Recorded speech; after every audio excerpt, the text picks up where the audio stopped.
for the first time ever, she shared her story as a gay woman, and the many, many years it took her to be accepted and then ordained in the church. And she's an ordained leader in this church.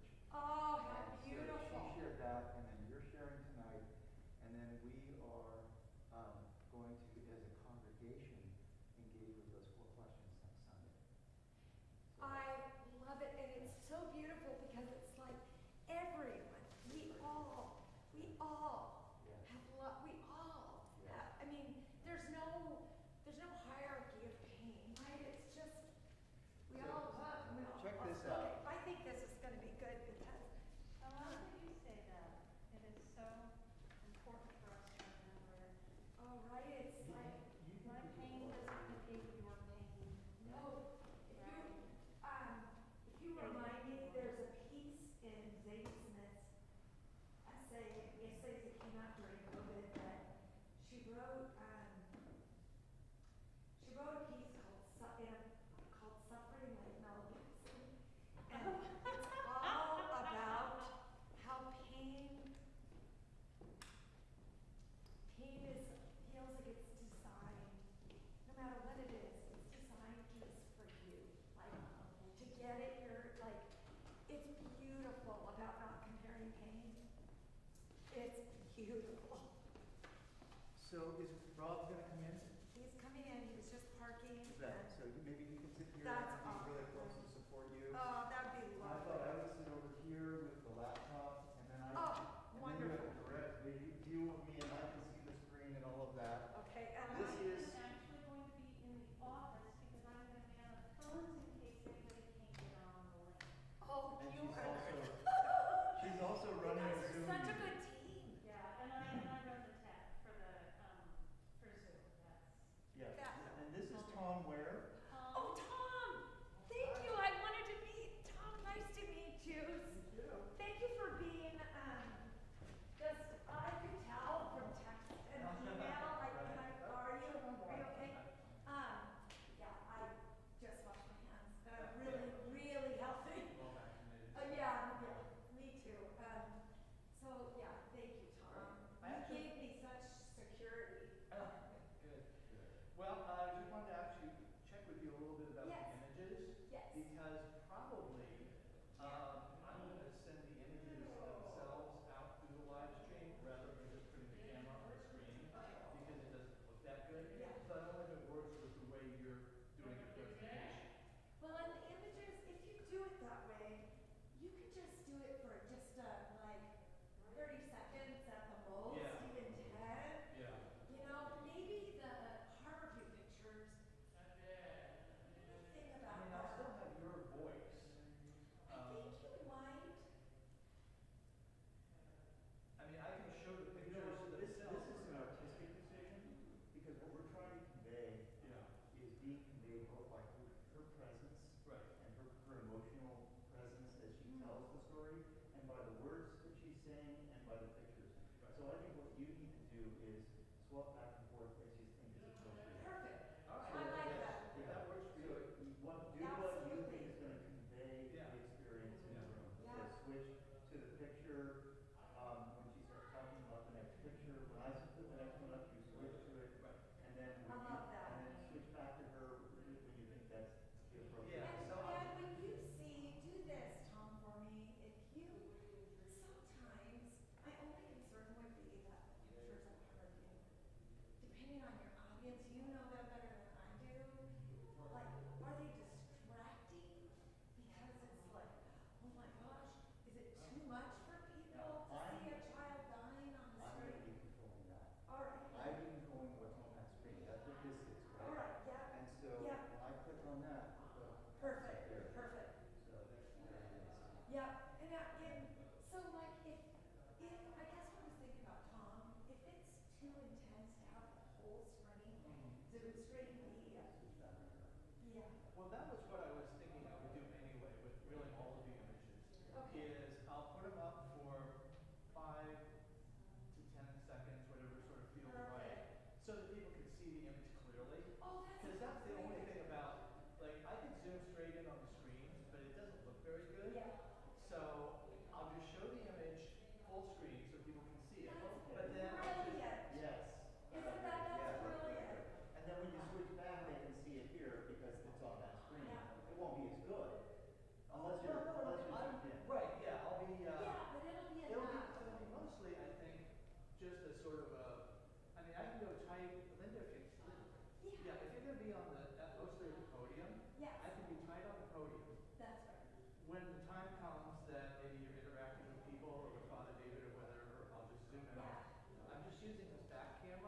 We have a side camera, but it's not a good angle for what we're doing Oh my tonight. gosh, you're So, you Right? have such good.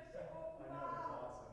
We're so Wow, lucky. I'm so impressed. Did the sound on the video? Could you hear the sound on the of in the free clip? the Yeah, text. the text Oh sound. yeah, it Oh, came good. through loud and clear. Oh, good, because at that when I spoke at the enormous mega church in Atlanta, the sound wasn't there, and it was okay without the sound. That's perfect. It's better with the sound. Okay, thank you. I remember watching, and it wasn't on the screen, Yeah. and there was no sound at the megachurch. Yes, right. And so you just sit there quietly looking off to the side, and Alice and I were like watching the video going, huh, I wonder what's Oh, I going didn't on. have my video. Right? And then Alice goes, oh, this is the text to video Yes. conversation. And Right, yeah, because there we go. they didn't. Yeah. Right, you're there. All right, hang on just a sec. Anyway, as you can see, I have the sound set up, and you're seeing, you can hear it with all the little swoops and things. We're good now. So, yeah. I haven't really watched it, and so just heard what other people have said. So I thank you for doing that. If you want to test it, I can let you know. Okay. So, David, okay, I've got time to brush my teeth. Well, that's easy. Okay, so I think I like this. This is so warm and yeah, this is So good. in the second half of the evening, Yes. I'm going to introduce the questions and then invite people to pair up, and I'm going to say a few things about sharing, and then I'm going to say a prayer. I'm going to say 3 prayers throughout the evening, and then after all of that, after people have shared, they'll have an opportunity to share their own experience and ask you about it, or because they will have processed themselves by sharing with each other and listening. Right? Hello? I think after Alice, can you hear me? then you'll be able to talk to each other and to you. And maybe Is it Alice. okay with you if Robbie come up for a second? David is. Alice, can you hear me? Alice, can you hear me? I have all the things you need. I'm gonna leave that in the car. Sure. I brought in a bottle. Good, because this comes out pretty easily. Yeah. Oh. Never mind. I love you. I brought my. Okay, I have a computer here. And I'm gonna leave that. Test, in. test. Okay, you won't need it as backup only. Okay. Yep. We got everything working. Everything is there. So. Test, test, test, test. Okay.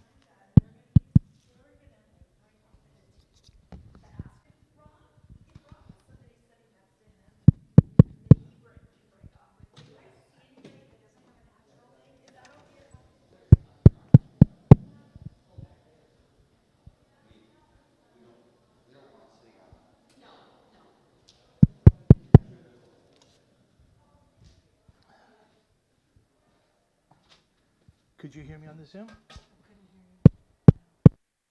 Huh. I'm not muted or anything, am I? No, production booth is there. I'm not getting any sound from you. Well, heck, I don't know why that would be. Because it's going out the speakers. Yeah. It's going into the live stream. Hold on, let me make sure my speaker is working. Yep, my speaker's working. All right. Kate Pearson, Saving Christmas. Can you come back in? Because that way we can Yeah. talk to each other.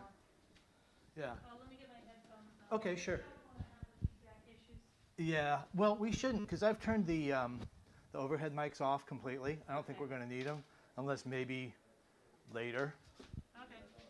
Do you need anything I can Hi. help with? Don't think so. We're just trying to deal with the sound right now. Oh, okay. Well, I couldn't hear it.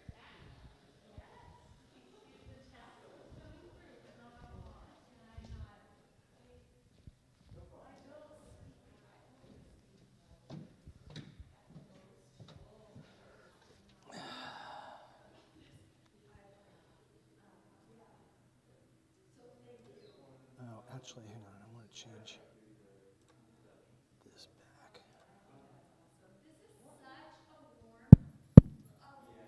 Oh, yes, definitely. Has this been your church since you first came? Where you're staying?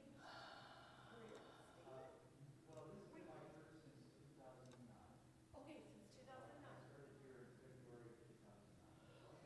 Maybe it's that. Now, when did you, remind me what year it was when you decided changing careers?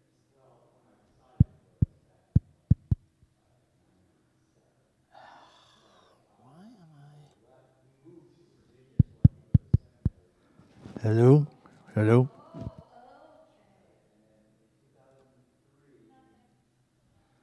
Huh.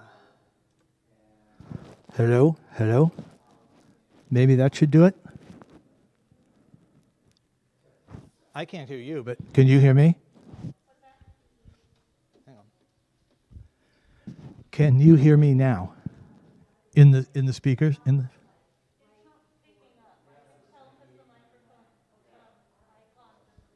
All right, hang on.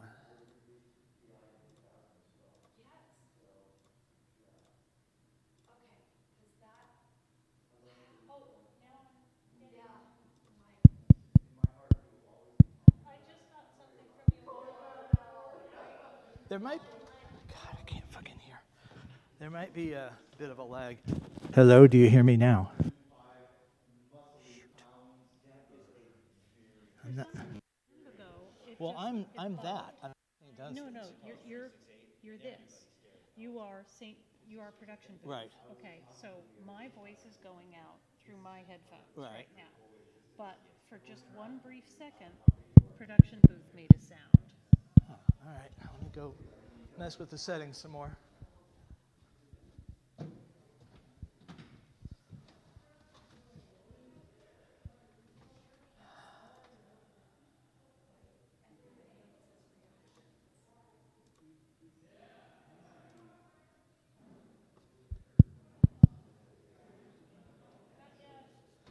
Can you make me the speaker?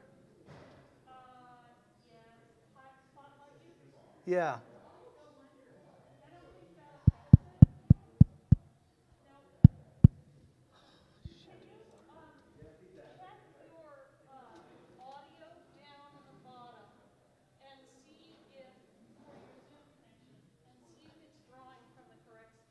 That's what I'm trying to actually do. It should be coming in. Well, you know, it could be. Yeah, it should be coming in via this cable. There's this virtual audio cable that goes from OBS Yep, to Zoom. yep. But it's not picking up. So is there a way to just sort of unplug it and plug it back in again virtually? Yeah, I mean, I tried Why that. don't you switch off to another one and then back on? Yeah, And see what I happens. can do that. Okay.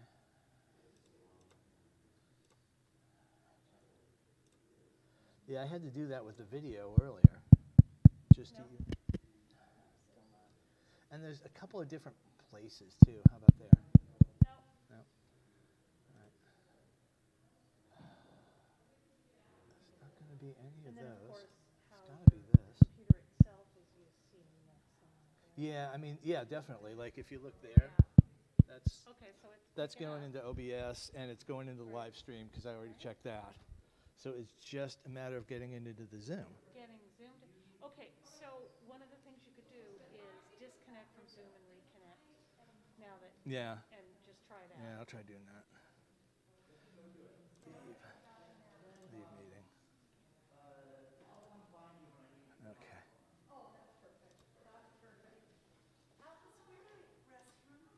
So, they're in that back far corner back there, and they split off, ladies to the left once you're in the door. Okay, excellent, thank you. All right. Let me do the test speaker and. Okay. Oh, did you want to test it? Well, it doesn't really matter. I let Okay. you can still test. Can you hear me now? Nope, it's not coming in. Audio settings. Oh, okay. So test mic. Hello, hello. Bum bum bum bum. Now it's not showing an input there. Suppress auto. Suppress background noise. That doesn't really matter. Show in meeting option to enable. I don't even know what that is. Automatically disables noise suppression. Okay. Yeah. All right. So let's try this. Okay. So original sound. Anything now? Anything now? Okay. Now? Anything now? Shoot. Automatically join audio by computer when joining me. Sure. Space to temporarily unmute yourself. Are you hearing anything now? No. No. Okay. Microphone is this. Cable input. Test speaker and microphone. Oh. Oh, Hello? it's picking up from your iPhone? My iPhone? No. My iPhone's... Somebody's iPhone. iPhone 2 just came in. I don't know. Oh, no. That's somebody at home you must have let in. Yeah, it's somebody outside. Oh, why not speaker? Hang on. Your ringtone. Speakers. Yeah. Save the system. Hello, anything there? Anything there? Shit. Oh, I'm hearing it. Oh, it's testing the output. Okay. Hang on. That's no help. That was testing the output, actually. Okay, still nothing there. The cable's the only thing. Well, you know what? Let me go back to OBS. Turn off the Right. virtual camera. So you should have probably lost me completely from there now. You should have lost the picture too. Or you will in a minute? Yes. Okay. And we have a weird little icon. Right. Okay. Okay, now the So audio. the virtual Video camera's is back. Okay. No audio still? No audio yet. Shit. Anything here? Advanced audio properties. Not monitor, not what?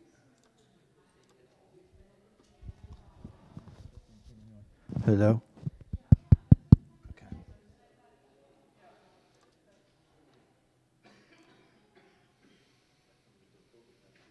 Alright. It seems like it's got to be something to do with the Zoom because everything else is working, right? Yeah. This works. I know it's going out to the live stream.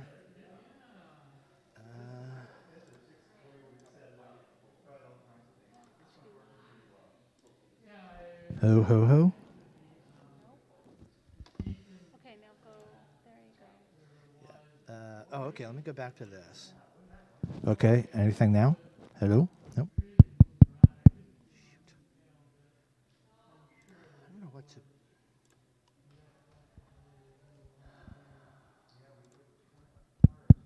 Still not. Uh-uh. We're having trouble getting the audio to pick up. Audio We by don't know what the computer issue when is. joining a meeting. Somehow it'll all work out. It's a mystery.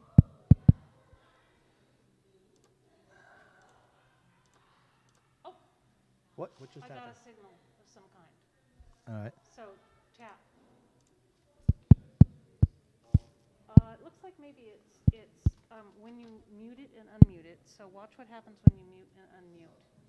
All So right. I think what it's doing is it's calibrating in some way. Okay, you unmute, and it went, and it did a little bob up and down. Is there anything? Okay. Why don't What happens if you say more? I'm gonna mute. Okay. Unmute. The host would like you to unmute. Okay. Unmute. Unmute. Now say something. It's not. Hello. Hello. Nope.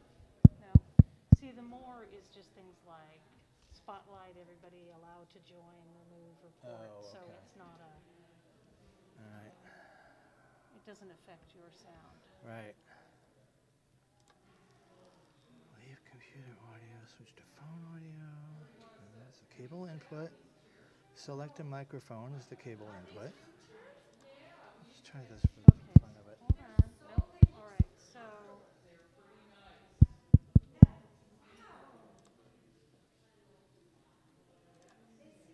See, I should probably see a little. I don't Yes, even you remember. should. It shows a should. little. Yeah. Now, did you do the testing and does it seem to? No, it doesn't. It doesn't pick it up. Do anything. Why isn't Zoom picking up my app? This is for the speaker. Go to settings, apps and notifications, and app permissions. Where settings? What? It's on your system. Well, In that's my on computer, Android. or? Yeah, on your computer. Okay. What's your system? Are you is that an Apple or a No, it's Mac. It's I mean, it's PC. PC? Yeah. Is it running Windows? Yeah. 10-ish? Yeah. Okay. Choose your input device. Wait a second. Hang on. Okay. Ho, ho, ho.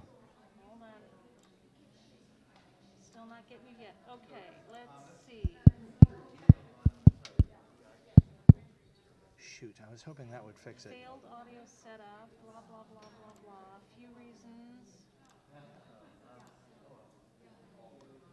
Restart system, unmute the audio. Okay, we got that. Enable join audio option. All right, let me find that. Is that... So let's see, launch the Zoom app and sign in using your iDoc. Move to the bottom left-hand corner and click the join audio option. All right, well, let me sign out again then. Yeah. Leave meeting. Okay. I'll go back to... You know what? Hang on a second. Automatically join audio, plus hold and space.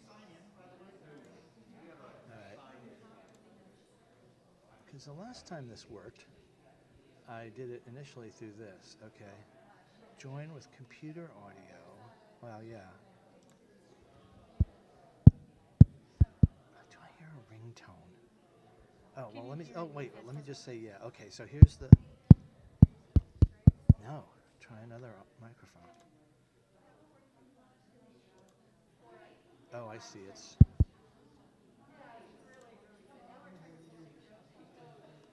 Same assistant.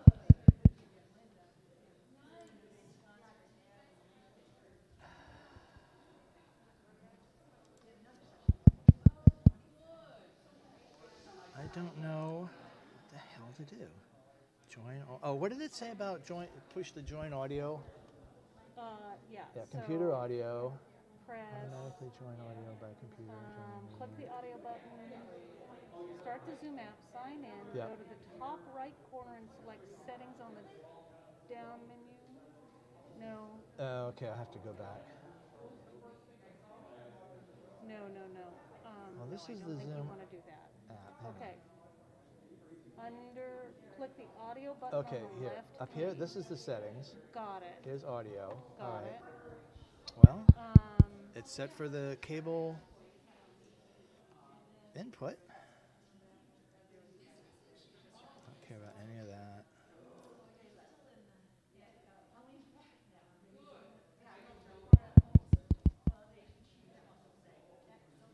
Okay. Wait. now- You know what? Hang on a second. Let me just check one thing here. Got a notion? Well, maybe I need to change something here. Video output capture, properties. Cable. Okay. All right, anything there? No. Okay. Now, I don't think you've actually entered the meeting at this point. Right, but I'm not getting, You're not getting a response. yeah. Okay.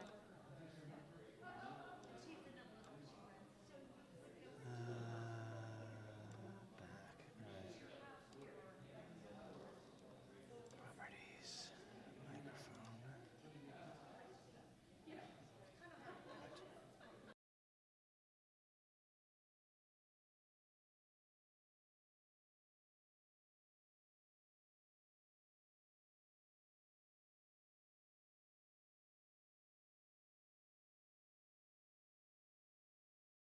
Okay, so maybe that what I'm going to need to do is just pick it up from my laptop. Pick the audio up from my laptop and you run the cameras. We may need to do that. Yeah, and maybe send out a message that if this isn't working for people, to just go to the live stream. Because the live stream on YouTube is Got it. fine. Got it. So Okay, if they fine. don't want to So join go by ahead Zoom, and, they can just go to the live connect stream. yourself up. All right. Let's try this again.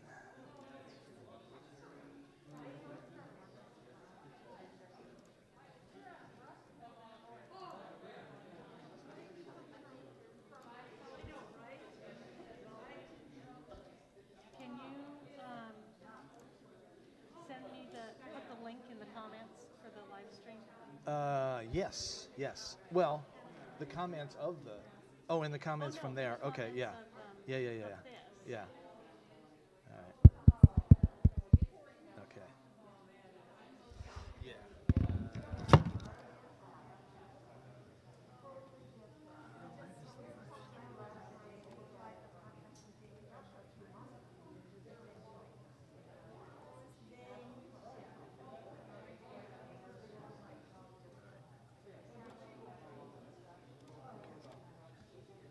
We need to get the link.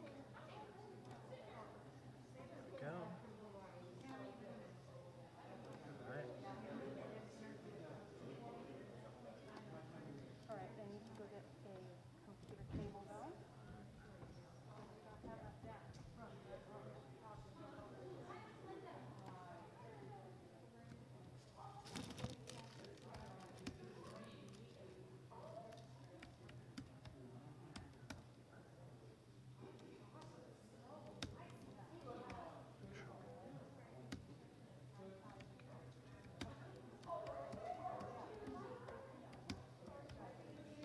Here.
Okay, Mike.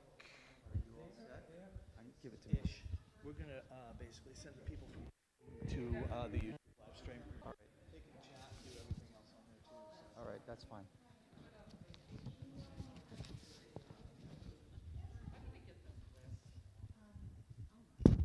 All right.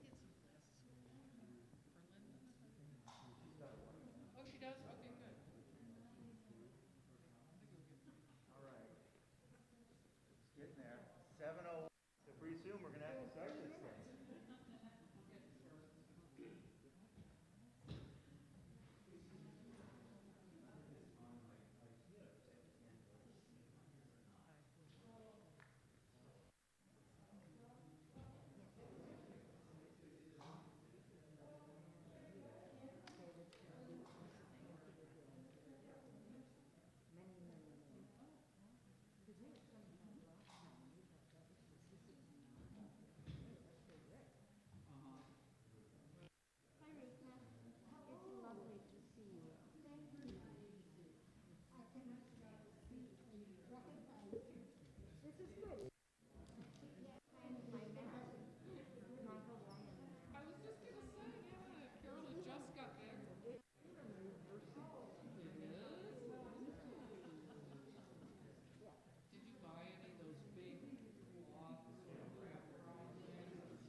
To this just like that. Okay.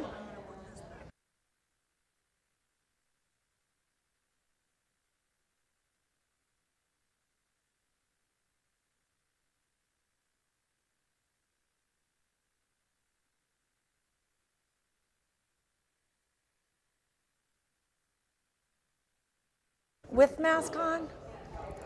Is that okay? Okay, let's go.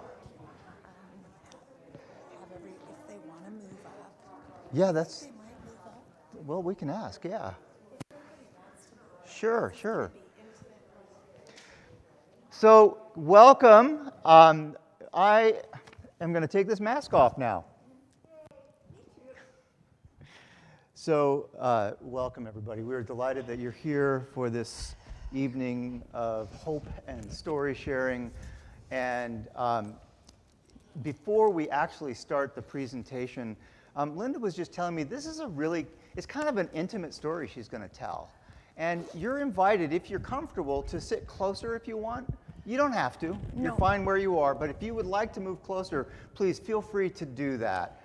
Yeah, it will make me feel more connected to you, and I want you to feel connected to me. So if you want to move up. If you don't, it's all good. Yeah, either way is fine. If they don't move up, we'll just move all of this closer toward to them. It's all movable. You know what? I actually There you might go. do this. There you How about go. that? I'll come toward you. All Yeah. right. Is that okay, Tom, if I do that? Okay. Yeah. Now, the only thing is when you are showing slides, Neil, can you still see the screen? No. Oh, that's not good. yeah, Thanks move, for telling maybe. us, Neil. That's okay. We can figure all this out, right? Yeah. Neil, give us a. How's that? Does that work? Okay. All right. Awesome. All right. We're all set. Thank you. So, welcome to St. Dunstan's Church here in Shoreline, Washington, the church that feeds people. I'm the Reverend David Marshall. I'm a priest and pastor to this congregation, and we are delighted to welcome Linda and Rob Robertson to share their family's beautiful, tragic, uplifting, difficult story and all of those things. And I can't even begin to say the words that would adequately describe the story. I remember when this was happening and you and Alice were communicating and just how powerful it was. She would tell me each day the next thing would happen, and then she would tell me about it. And really? Wow. You know, it was just such a overwhelming, powerful story. And so thank you for your willingness to share it, and for your willingness to share it with a purpose, to make a difference, to bring love to families that need it. So that's our goal tonight. Our goal tonight is to use this medium of story sharing to begin to build bridges of understanding and bridges of relationship. And that's what allows for God's love to flow in the world. So I'm gonna start with a prayer, because that's how I roll, and I invite you to pray with me if you are comfortable, or listen if you're not. That's fine too. Let us pray. God of love, be with us as we come together for holy conversation. Help us to listen and share with kindness, curiosity, and honesty. Open our hearts, ears, and minds that we may better understand and receive what is shared. Guide our words that we may speak our truths in love and humility. Bless this conversation that we may draw closer to one another and closer to you. Amen. Linda, thank you. And Thank you, David and Alice. Thank you guys for coming out tonight on this very cold and sunny Seattle night.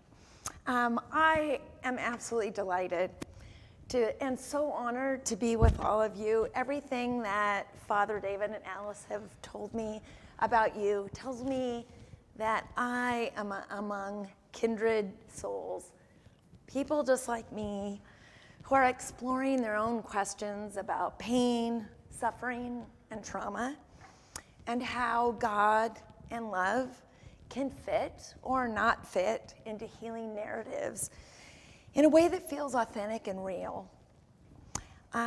I hope that as I share my story of the people and beliefs that I have loved, the countless things I have lost, the ongoing pain that I and the people I love the most live with, and the dreams that have arisen for me out of my own trauma, that you'll be able to recognize in your story, or in my story, some of your own loves and losses and sorrows and hopes. Before I begin, you'll notice me reading, and that's because I'm going to get emotional. So I don't read I don't have this memorized on purpose. And so I just want to say that all emotions are welcome here.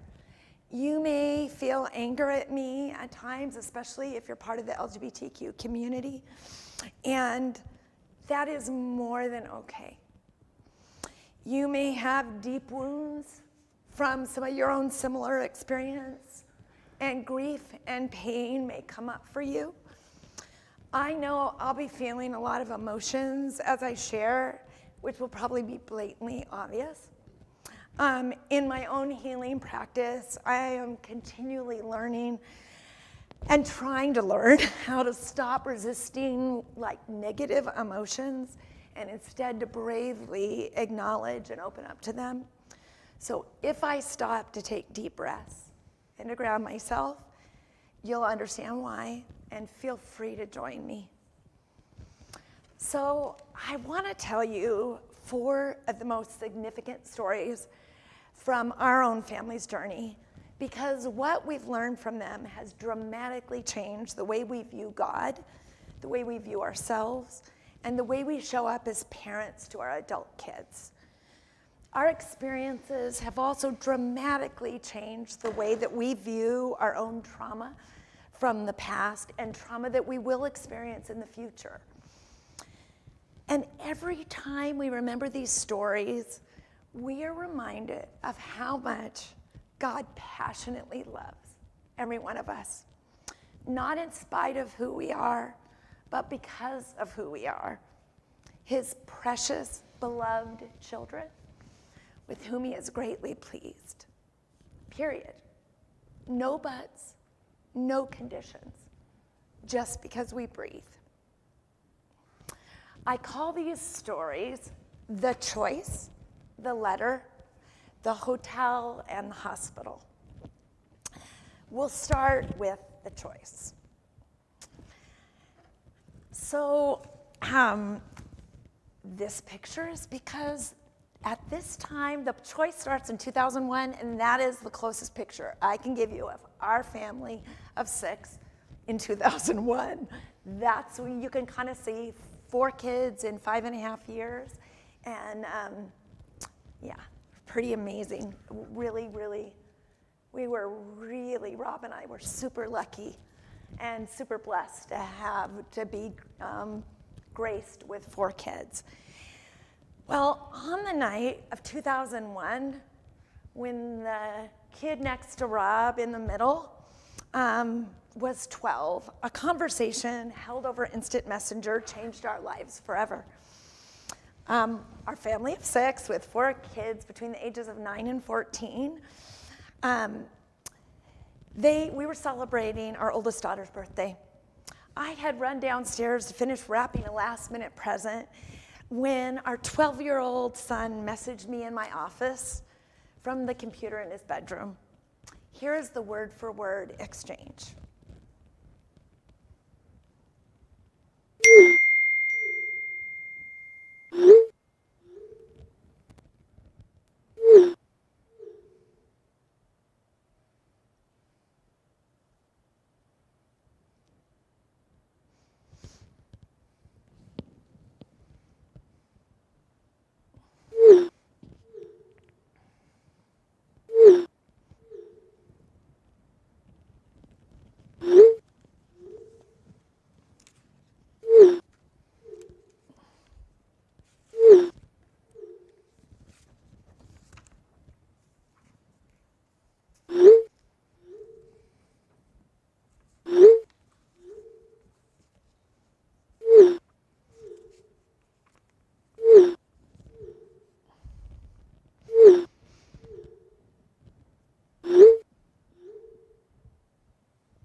completely shocked.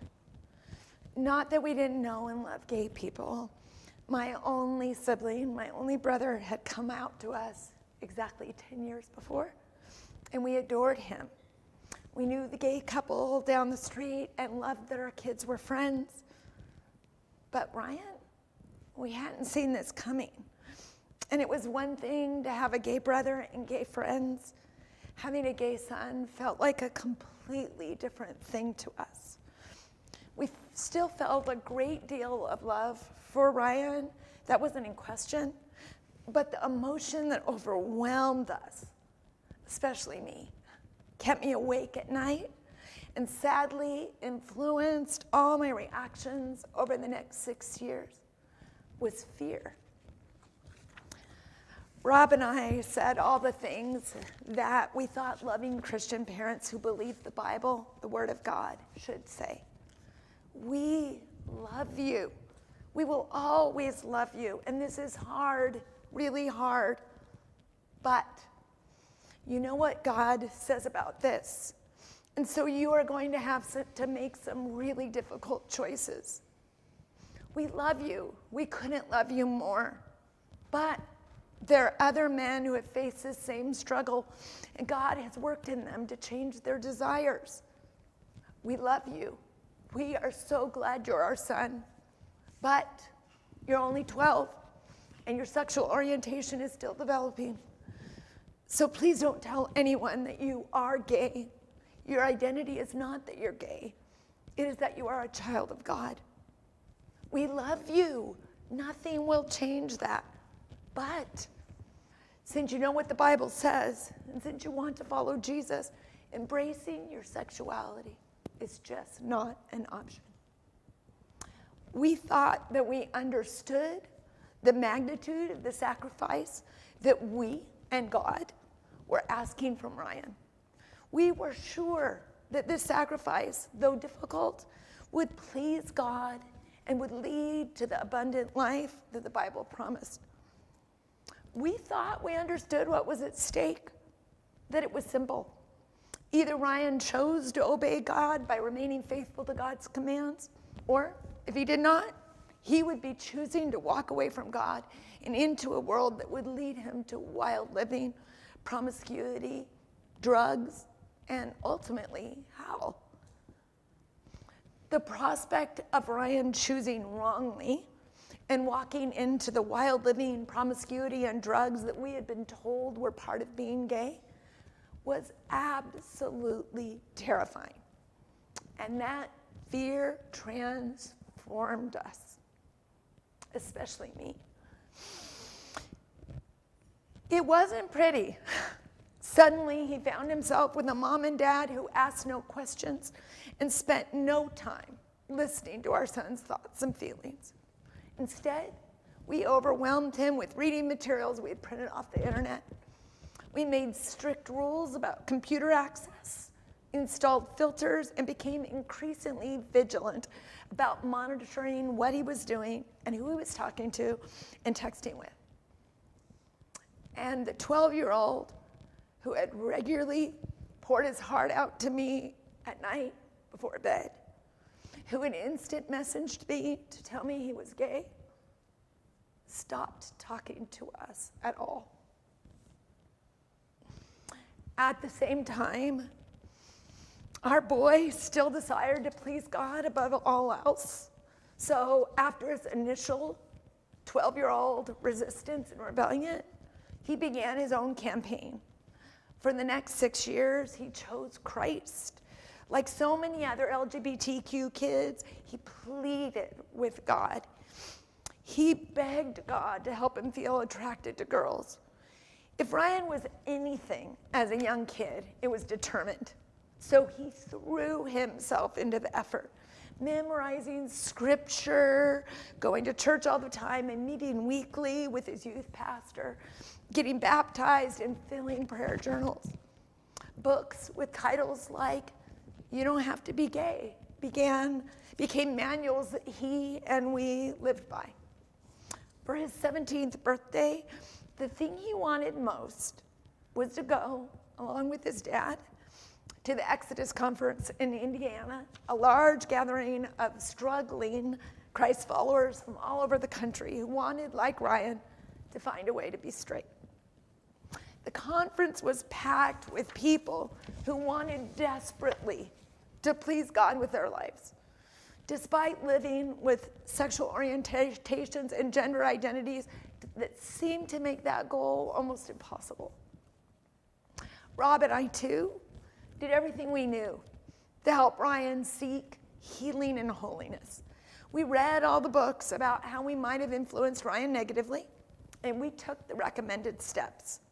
Rob intentionally pursued Ryan, doing the things they loved most: snowboarding, hiking, and riding the scariest roller coasters they could find. I withdrew a bit, making sure that Rob was the primary parent and the one nurturing an intimate connection with our son. And we prayed. Oh, how we prayed. We wanted to be like the woman in the parable who keeps bothering the judge so often that he finally relents. We longed to wear God out so that he would finally have pity on us and answer our prayers to remove the unwanted same-sex attractions from our son and replace them with desires for girls. We made binders of scripture prayers for every day with Ryan's name put in, and we put them by our toilet so that every time we went to the bathroom, we would lift Ryan up before Jesus using God's own words. We had a whole team of confidential prayer warriors, too, who were all committed to pleading with God on Ryan's behalf. And God continually reminded us of his presence and faithfulness. He was clearly hearing our prayers. Our faith in God's intimate involvement in our lives grew to an extent we had never experienced before, except nothing really changed. God didn't answer Ryan's prayer or ours for the thing we desired most. We all believed with great faith that the God of the universe, the God for whom nothing is impossible, could easily make Ryan straight. But he did not. Though our hearts may have been good, we truly thought what we were doing was loving. We did not even give Ryan a chance to wrestle with God, to figure out what he believed God was telling him through Scripture about his sexuality.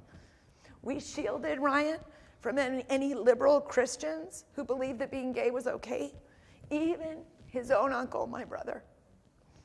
Ryan didn't know any gay Christians, only Christians who used to be gay when they were away from God, when they were walking in sin. We had believed firmly in giving each of our 4 children the space to question Christianity, to decide for themselves if they wanted to follow Jesus, to truly own their own faith. But we were way too afraid to give Ryan that room when it came to his sexuality, for fear that he'd make the wrong choice. So basically, we told our son that he had to choose between Jesus and his sexuality. We forced him to make the choice between God and being a sexual person. Our words and actions forced our son into an unthinkable corner. To choose God practically meant choosing to live a lifetime condemned to being alone. As a teenager, he had to accept that he would never have a chance to fall in love, have his first kiss, hold hands, or even hope to share deep intimacy and companionship. Ryan grew up in a home where his parents were not only husband and wife, but lovers and best friends. We had always told our kids that marriage was God's greatest earthly gift. But Ryan had to accept that he alone would not even be offered that present. And so, just before his 18th birthday, Ryan, depressed, suicidal, disillusioned, and convinced that he would never be able to be loved by God, made a new choice. He decided to throw out his Bible and his faith at the same time, and to try searching for what he desperately wanted, for the pain to stop, another way. So he came to me and told me that this time, his choice would be to try drugs. we had unintentionally taught Ryan to hate his sexuality. And since sexuality cannot be separated from the self, we had taught Ryan to hate himself. So as he began to use drugs, he did so with a recklessness and a lack of caution for his own safety that was alarming to everyone who loved him. He started with weed and beer. At 18, he had never had a beer, believe it or not, before. So he started there. But in 6 short months, he was using cocaine, crack, and heroin. He was hooked from the very beginning. And his self-loathing and rage at God only fueled his addiction. Shortly after, we lost contact with him. For the next 18 months, we didn't know where he was, or even if he was still alive. The only way we heard from Ryan was when he broke into our home to steal things he could sell for drugs. I started each day by logging onto the county's jail registry, hoping to see his name. Though it broke our hearts to see our son, the same one who had been in gifted programs at school and had never gotten into any trouble, being arrested for theft, domestic violence, and possession of illegal drugs. We were actually glad when he was in jail, because at least then we knew he was safe, if only for a few short nights. Months would pass without seeing his name, and we'd be plagued by the thought that he had died. We did receive one letter from Ryan during that dark, dark time, but I'll tell you about that in the next story. Our support mostly came from a group of Christian parents who also had children who were struggling with same-sex attraction, as we called it then. We'd gather to talk and pray, and at first we found a lot of comfort from those friends. But as the months went on, and we hadn't heard from Ryan even once, their complaints about having to meet their children's partners began to rub us wrong. While we longed for any communication at all, some sign that Ryan was alive, they had what seemed to us the luxury of having their child over for dinner. Yes, with the same-sex partner, but still. That idea, for the very first time, began to sound really good to us. And as those awful, agonizing months wore on, God got our full attention. Our fear of Brian someday having a boyfriend, a possibility that had honestly horrified me, seemed trivial in contrast to our fear of Brian's death, especially considering his recent rejection of Christianity and his mounting anger at God. We stopped telling God what we knew he should do. We started listening. We stopped praying for Ryan to become straight. We started praying for him to be sure of how much he was loved. We stopped praying for him to never have a boyfriend. We started praying that someday he'd have a relationship with God again. And then, after more of a year of silence, Ryan called. Mercifully, by that time, God had completely changed our perspective. Because Ryan had done some pretty terrible things while using drugs, he started the conversation with three questions. Mom, do you think you and Dad could ever forgive me? I told him, of course, he was already forgiven. He had always been forgiven. Mom, do you think you and Dad could ever love me again? I told him that we had never stopped loving him, not for 1 second. We loved him then more than we'd ever loved him. Mom, do you think Dad, you and Dad, could ever love me with a boyfriend? Crying. I told him we could love him with 15 boyfriends. We just wanted him back in our lives. We just wanted to have a relationship with him again and his boyfriend. And a new journey was begun. One of healing, restoration, open communication, and grace. So much grace. And God was present every step of the way, leading and guiding us, gently reminding us to simply love our boy and leave the rest up to him. the Holy Spirit brought new meaning to scriptures like this one.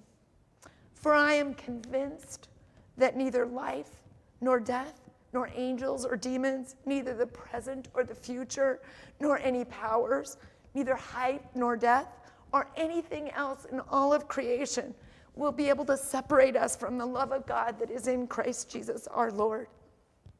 Period. No buts, no conditions, just because we breathe. And over the next 10 months, we learned to truly love our son. Period. No buts, no conditions, just because Ryan breathed. We learned to love whoever our son loved. And it was actually easy. What I had been so afraid of became a blessing. The journey wasn't without a lot of mistakes, but we had grace for each other, and the language of apology and forgiveness became a natural part of our relationship. As our son pursued recovery from drug and alcohol addiction, we pursued our son. God taught us how to love Ryan, to rejoice over him, to be proud of the man he was becoming. God kept encouraging us to not focus on right theology, but on right relationships. We were all healing. And most importantly, Ryan began to dare to wonder that if we could forgive him and love him, then maybe, just maybe, God could too. As a young teenager, Ryan had committed his life to Christ, had chosen to be baptized in front of his peers, had fervently followed Jesus and tried to please him for years. But he had left our home full of shame and guilt, sure that he was beyond redemption and that God could never truly love him. So he ran away from God and everything and everyone connected to him as far and as fast as he could go. But later, Ryan told us that during that whole time, no matter how many times he declared he was no longer a Christian, no matter how much he hated God or how much he intentionally rebelled against him, he kept experiencing the uncanny knowledge that God kept chasing after him. And Rob and I are sure, absolutely sure, that God didn't pursue him because he was gay or because he had a boyfriend or because he was no longer a Christian, but simply because God adored Ryan and had deep compassion on his pain. God loved Ryan, period. No buts, no conditions. God taught us this in a way that changed us forever, and to do that, he used a letter. So I am going to go back. I'm going to go back a bit to tell you the story of the letter, the most grievous, hateful letter we've ever received.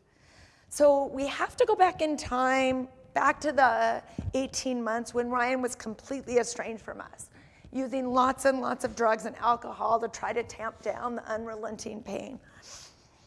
As you can imagine, we were worried sick about his whereabouts and well-being. And so after trying to reach out to him through one of his public defenders at the time, we got an email from our boy, the first message we had had from him in over a year. I want to read a few excerpts from that letter, and you'll understand why in a bit.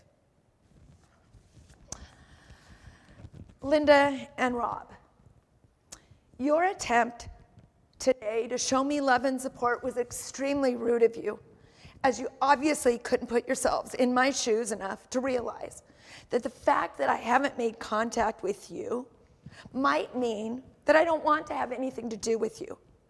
I don't know if you are just that thick-skulled and I should pity you, or it's just the fact that you've miserably failed at understanding and supporting me my entire life, and you will always continue to do so.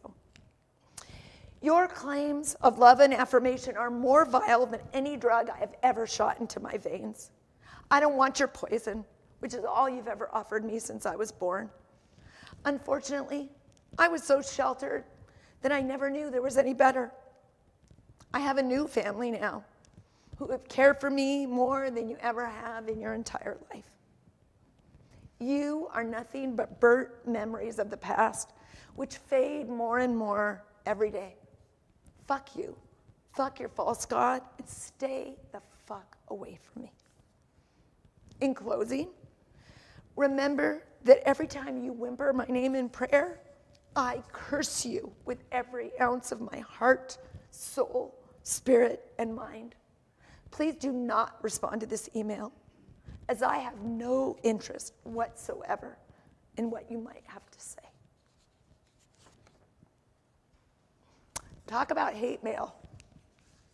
It feels vulnerable to share this letter with you because it doesn't at all reflect Ryan's heart or his true character.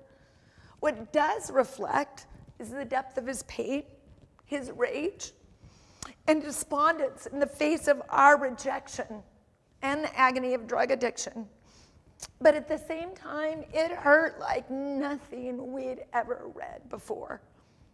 Our son had disowned us, told us we were no longer his family, cursed us, and even said he hoped we would die. For the next year, lines from that letter rang in my mind, and I was convinced I would never see Ryan again. Okay, here's time to breathe.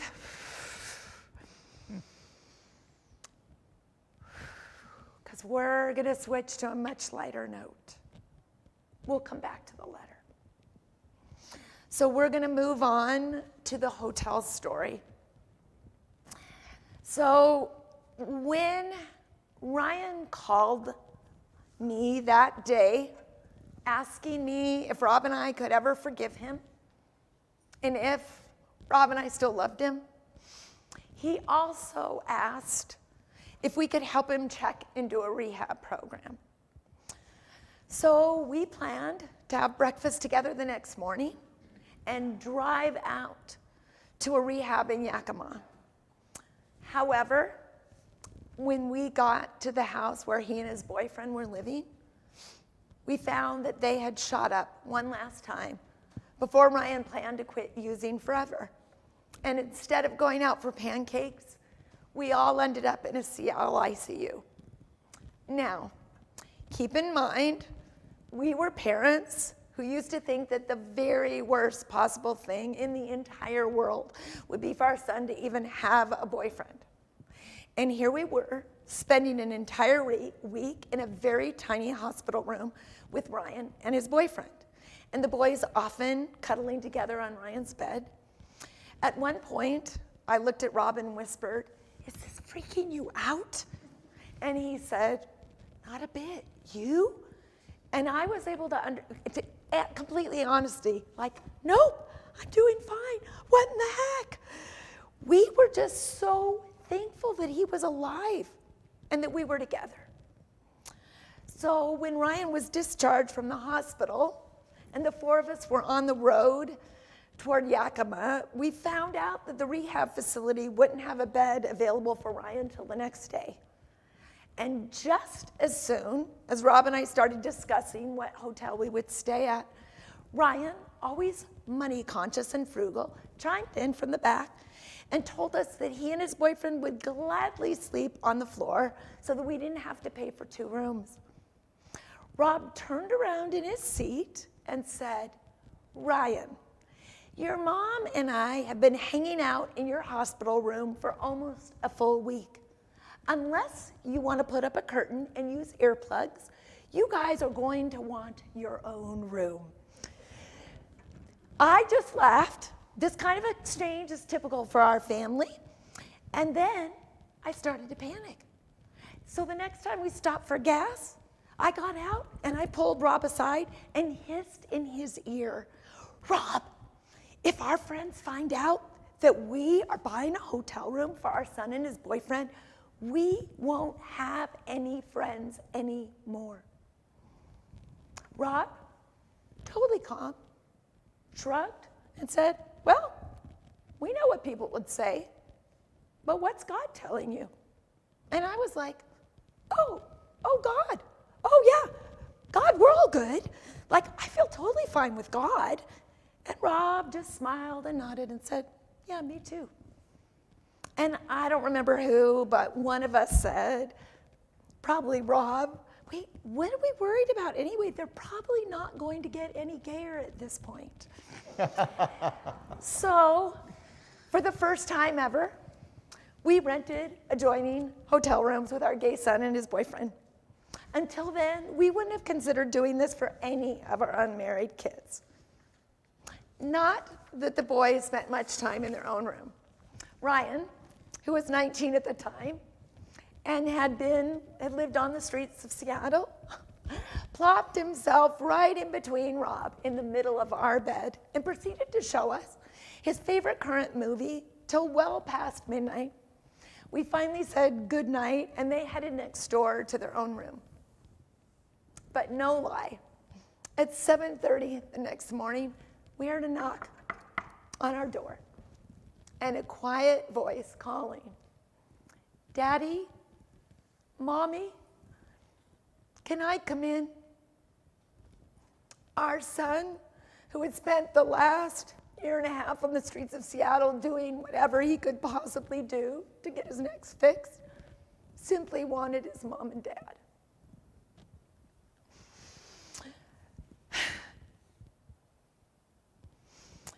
We continued to bond with Ryan's boyfriend over the next month, driving back and forth to Yakima, by listening to the audible versions of the Twilight series. And we got to know his boyfriend, and we've just focused on reconnecting and reconciling with Ryan. So if someone had called us out at the time and asked us why we were, for all intents and purposes, condoning Ryan's relationship, we would have only been able to say one thing. God had told us to love Ryan. We couldn't have won any theological debates, but we knew that the Spirit had spoken clearly to each of us. And loving meant actions, not words. God forced us to search our own hearts and to surrender all the things that kept us from trusting him and kept us from simply obeying his call to love Ryan. He impressed upon us the need to prove to Ryan that he truly was loved unconditionally. And in our situation, that included renting the boys their own hotel room and doing long road trips with Ryan's boyfriend while listening to vampire romance novels. So before I start the final story, I need to tell you about something that happened during the year Ryan was in recovery. About a month after he got out of his first 30-day rehab, he had a minor relapse with major consequences. He ended up in an ICU again after his roommates found him early one morning having seizures. None of the doctors could explain why. But when Ryan regained consciousness in the room with us, he was profoundly deaf.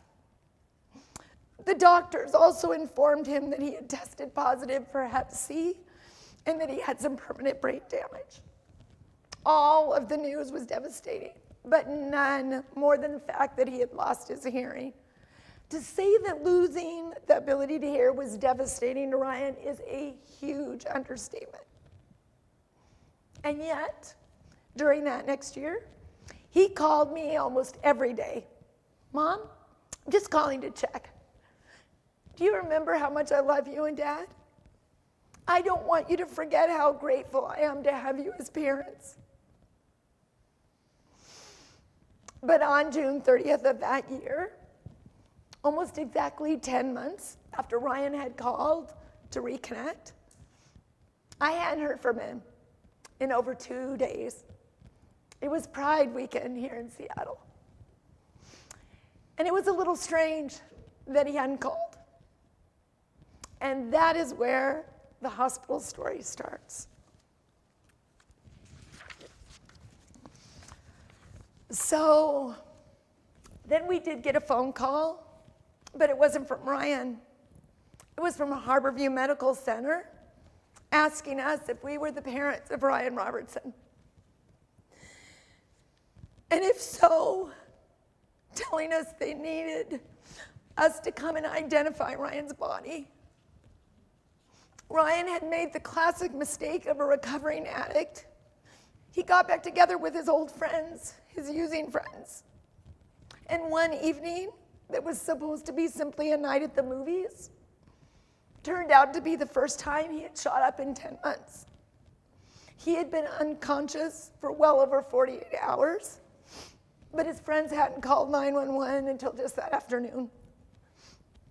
The very first thing the doctors asked Rob and I that night when we got there was whether or not Ryan would want to be kept alive on life support.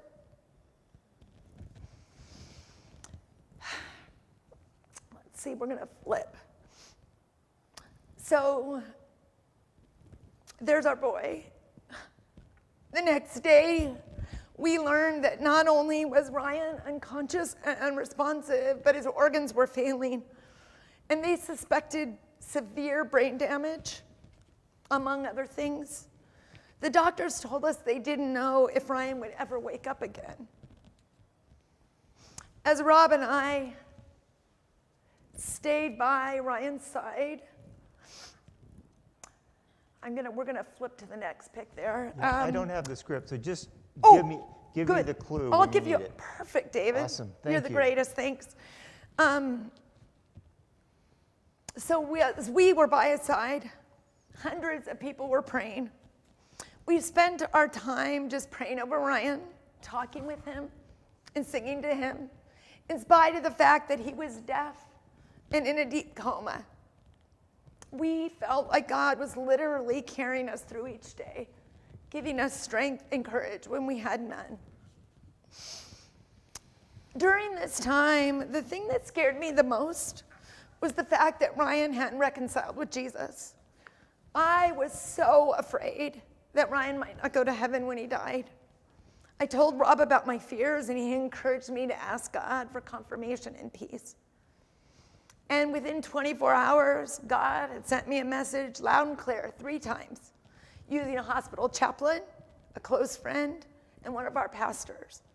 First, Ryan is God's child. Second, Ryan will never stop being his child. And third, nothing Ryan has done or could ever do could ever change the fact that Ryan is God's beloved child. After 8 days, our medical team called us in for a meeting in which Ryan's neurologist explained that he had spent the last several days consulting with specialists from all over the country. He contrasted pictures of Ryan's brain taken the year before when he'd lost his hearing with scans just taken after the overdose. He explained to us that the heroin had caused massive damage to all the areas that control higher level brain function, as well as to his brain stem. The whole medical team then told us they recommended discontinuing Ryan's life support. They cried. We cried. It's impossible to describe that moment.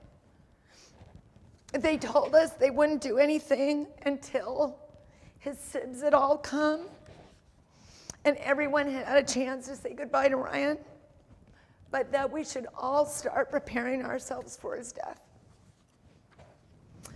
So the next morning, the nurses came in to remove Ryan's ventilator and to get him ready to move to hospice to die. So this is Ryan. Let's go back one. Okay. So this is Ryan right after they removed the ventilator. And he's just staring. You can tell he has what they call doll's eyes. So he, after they thought that he might not be able to breathe on his own, but he was able to breathe on his own since his brain stem was still partially functioning. So a special team had been sent to move Ryan, consisting of an RN and an EMT. The EMT's name was Al, and though Ryan was lying there still unconscious and unresponsive, just looking like that, after he moved Ryan from his bed to the gurney for transport, Al said to him, "Ryan, buddy, you doing okay?" And suddenly a voice said, "Yep, 100%. It actually took us all a few seconds to realize it was Ryan who had spoken, because nobody was expecting someone who was essentially brain dead to speak. My stomach did a tower of terror times 3. Rob's knees buckled, and we heard everybody gasping and exclaiming, and the sound of doctors running down the hall. Al, this big EMT, and then Rob, and soon Ryan's nephrologist, his kidney doc, and his neurologist kept talking with Ryan, and he kept responding. They asked him his name, and he told them clearly that it was Ryan Robertson. When asked if he was in pain, Ryan said no. Rob then asked him, Ryan, what do you want? To which he calmly replied, that is a complicated question. His nephrologist looked over at us and said, that is a complicated answer. When Rob and I told Ryan how much we loved him, he responded clearly by saying, I love you too. One of the funniest things he said that morning was to his younger sister, who was about 16 at the time, 16 or 17, after he had taken a swallow of water, and she had praised him by saying, good job, Ryan. He immediately asked, still looking like this, are you being sarcastic? We all incredulous, as she replied, of course not. You've been in a coma for 10 days. And I will never forget Rob asking the question. Rob always asked our children every single night when he said goodnight to them, who loves you the most, Ryan? Our beloved and previously deaf son promptly and confidently responded, God does. His hearing and his speech were the only signs that he had woken up. He was still blind, and he couldn't move anything other than his mouth.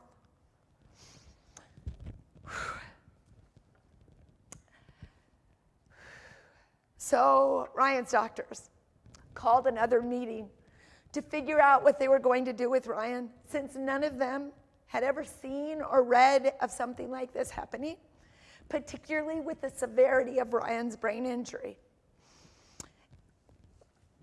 Coma patients don't wake up. They wake up mumbling and saying nonsense words. They don't wake up with coherent sentences.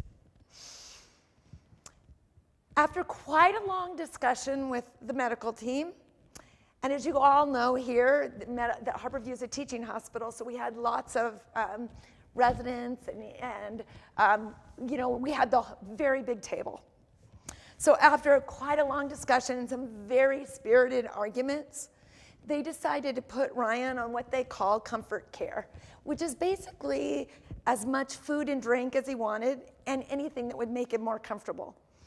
They told us that they didn't know if Ryan would die or if he'd spend the rest of his life as he was, blind and completely paralyzed. They said that Ryan's body would make that decision, which for us translated to God would make that decision. We were actually able, and now you can flip, we were actually able to relax and a bit and soak up with just being with Ryan for the first time since he was admitted to Harborview. We came to realize that we had been given sacred time, and Ryan's room felt like holy ground. Ryan called each of us by name and obviously knew we were all there with him. He laughed when we read him a funny letter that one of his old friends wrote to him. And he even made a Beyonce joke when his older sister was talking to him. One of Ryan's nurses encouraged us to take lots of pictures. So even though it felt a little weird at first, we did. And we are so thankful. On the morning of the 17th day, Ryan seemed fine, and his doctor came in early to encourage us to start going home at night. He told us that we were going to have to stop running a sprint and start running a marathon. He believed that Ryan would likely outlive us. Their plan was to move Ryan to Bailey Boucher as a long-term care facility that afternoon. We even picked out his room. He was going to be their youngest patient ever. But instead, you can flip. I didn't have that for David. So that's part of it. My brother and our oldest daughter and youngest daughter by him. And then you can flip again. But instead, Ryan suddenly became sicker and sicker. Rob told me that he thought Ryan would probably die that day. We held him in our arms, reassuring him and telling him how much we loved him. And once our other kids were there, Rob told Ryan that it was okay, that we were all with him, and that we knew we'd see him again, and he could go to be with Jesus. And 5 minutes later, at 4:55 p.m. on July 16th, 2009, Ryan David Robertson took his last breath in this life, and his first in the loving presence of his Creator.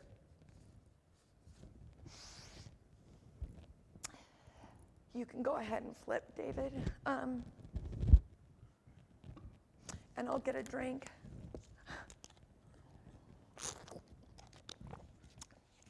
The only explanation that makes sense to Rob and I for all the inexplicable, miraculous things that happened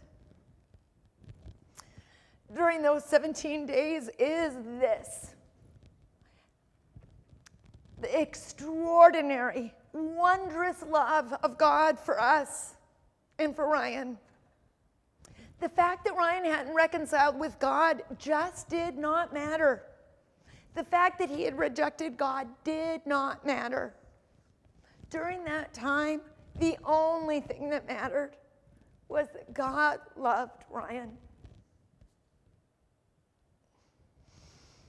So now, you can just make it probably white screen would probably be best. So now, we're going to go back to the letter, the vial letter story. It's what Rob and I call it, the vial letter. In the months after Ryan's death, I was not only grieving intensely, like nothing, you can imagine, it was like nothing I'd ever experienced before or since. But I was also pretty wrecked by the thought that I might never see Ryan again.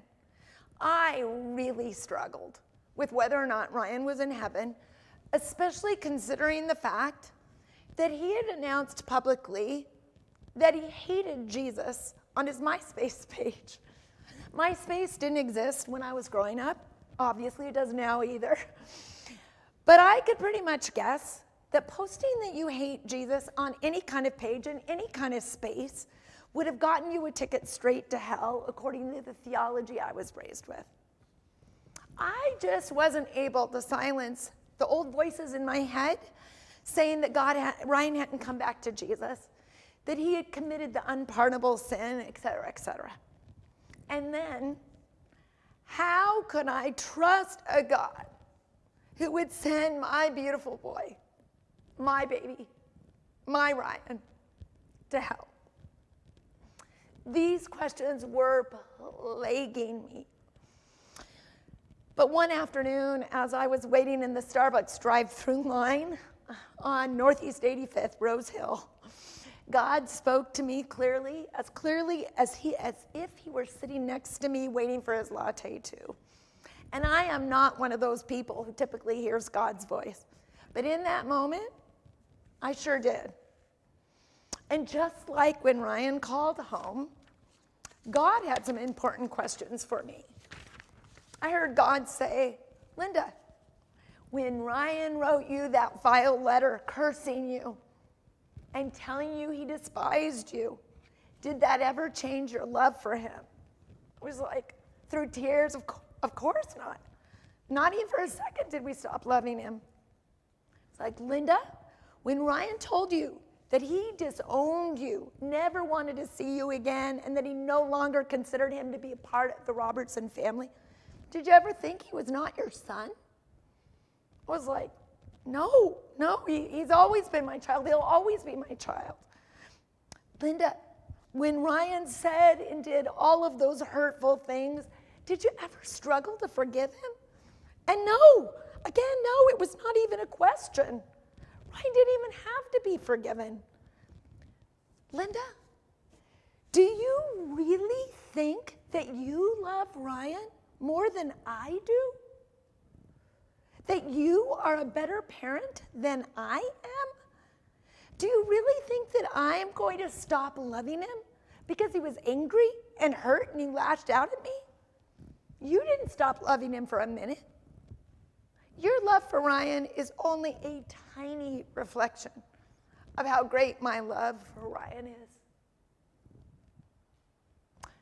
Sitting in that drive-through line for the very first time, I was overwhelmed with gratitude for the vile letter Ryan had written us. Because through it, God helped me to see that there was nothing Ryan could do or not to believe or not believe, to stop Christ's unrelenting, never-ending love for Ryan, or for me, or for you.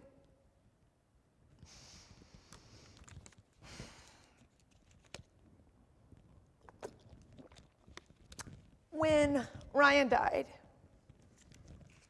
we lost the ability to love our gay son because we no longer had a gay son. What we had wished for all those years, prayed for, hoped for, that we would not have a gay son, came true. But not at all in the way we used to envision. And so grief, deep regret, profound guilt came rolling over the next 3 or 4 years as we slowly processed how our actions had caused our oldest son to despair of life. None of the old answers comforted us. Most of the things people of faith said to us felt invalidating and painful. The people and places we had always run to for safety didn't feel safe anymore. Most people just couldn't sit with us in the depth of our pain, or the idea that terrible things can happen to good Christian families. And for me, all of a sudden, I had far more questions than answers when it came to suffering, to prayer, to scriptures I had clung to my entire life. I had spent my entire life defined by what I believed, and I no longer knew what I believed or who I was without the identity of Christian mom of 4 kids. All my certainty died with Ryan. And for a long time, the lack of clear answers from God left me feeling like I was trying to walk on thin ice that kept cracking under my feet, threatening to pull me down into the darkness below.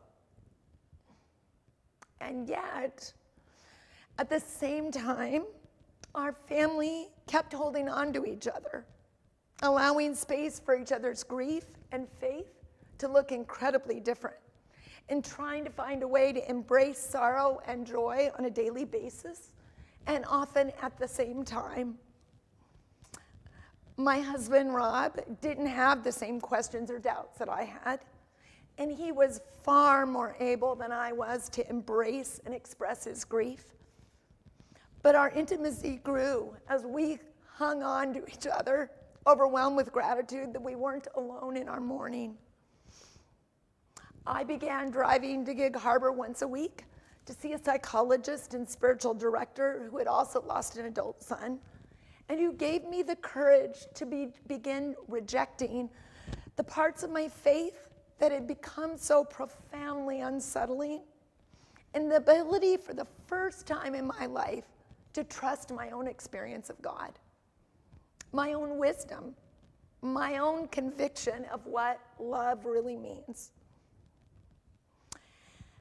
And out of that, there began to be, along with all of the sorrow, the deepest peace and hope that I've ever experienced in my life. So I may have far more questions than answers these days, but there are a few things I've learned from Ryan's life and death that I believe with every cell of my body. Number one, mistakes are mandatory. We were terrified to allow our son to make mistakes. And through it all, we ourselves made tragic mistake after tragic mistake. If we are human, and I think everyone here is, then we all learn by making mistakes. We aren't idiots or bad or stupid when we screw things up. We're just human. When I see myself through the lens of shame and self-condemnation, I shut down my ability to bravely examine my own mistakes, to grieve over them, especially when I've hurt others I love, and to figure out how to do things differently in the future. Number two, nobody is bad, just broken. When Ryan came out to us, we viewed the whole world through us, them, good, bad, saved, unsaved perspectives. And in the church and family I grew up in, people were always getting voted off the island for peculiar sins, for personal slights, and for particular characteristics, opinions, beliefs, and even for who they just were or where they were born. And in this polarized world, I find myself tempted today to vote people who think and act differently than me off too. When I hear about parents protesting critical race theory, I want to dismiss them. When I rode in the back of an Uber in October with a rather scary conspiracy theory spouting driver, I wanted to give him 0 stars as a human. But when I hear people on the left shaming non-affirming parents who love their child like Rob and I did, but are trapped in fear, just like Rob and I were, I want to send my progressive friends home too. I keep finding myself othering the people who other others. But giving in to all those instinctive reactions is extremely dangerous to my own mental health, as well as to everyone around me. Can I have boundaries? Of course. Can I name injustice? Of course. But for me, when I catch myself pushing against someone who triggers me, it is my signal for me that I need to do my own work with my trusted people, with God, or with my therapist. So I want to spend the rest of my life seeing each person I encounter as truly beloved, whether it is a rude customer at Costco on Christmas Eve, an unmasked man standing in line in front of me at SeaTac. I know that's weirdly specific, but yeah. Relatives who don't mention our son's name or engage our story at all. The Fox News commentator whose headlines show up on my Apple News feeds in the morning. Or the unwashed, mentally ill, homeless person standing outside of Trader Joe's. I want to bravely and honestly acknowledge my own feelings of rejection, fear, pain, anxiety. And I want to work through them so that I can view all the people I am challenged by as they truly are. Spectacularly adored children of God, made in their image. And yep, I just use they, them pronouns for God. And if that bothers you, please view me too as made in God's image. And it is really okay to feel offended by me. We are all valuable and precious, born inherently good inside, but oh so very flawed and broken. And at the same time, oh so very beloved. So number 3, open our emotional doors wide. We first learned this one through Jerry Sitzer's remarkable book, A Grace Disguised, right after Ryan's death. And in the past 3 years, I've been learning it in 10-minute-a-day chunks from Jeff Warren on the Calm Meditation app. When I brace against and push down my anger, sadness, or what I too often consider bad, critical, bitchy feelings, they don't go away. Instead, they fester. They grow like insidious mold seeping through my head. And when I notice them and I immediately shame myself and tell myself, oh, really, I should be more loving and kind, they get worse. On the other hand, when I allow myself to simply be with my rage, my fury, my overwhelming sorrow, my paralyzing fear, when I can tolerate them, they move on in their own time. And in their space comes joy, comes laughter, comes peace, comes love. As Brene Brown famously said, you cannot selectively numb emotion. When we numb hard feelings, we numb joy, we numb gratitude, we numb happiness. Number 4. Intimate relationships require radical listening. When Ryan took the incredibly courageous step of telling the person he trusted most in the world, me, about his sexuality, I didn't know anything, really anything, about how to listen to kids. I cautioned, and I kept talking. I asked leading questions, and I kept talking.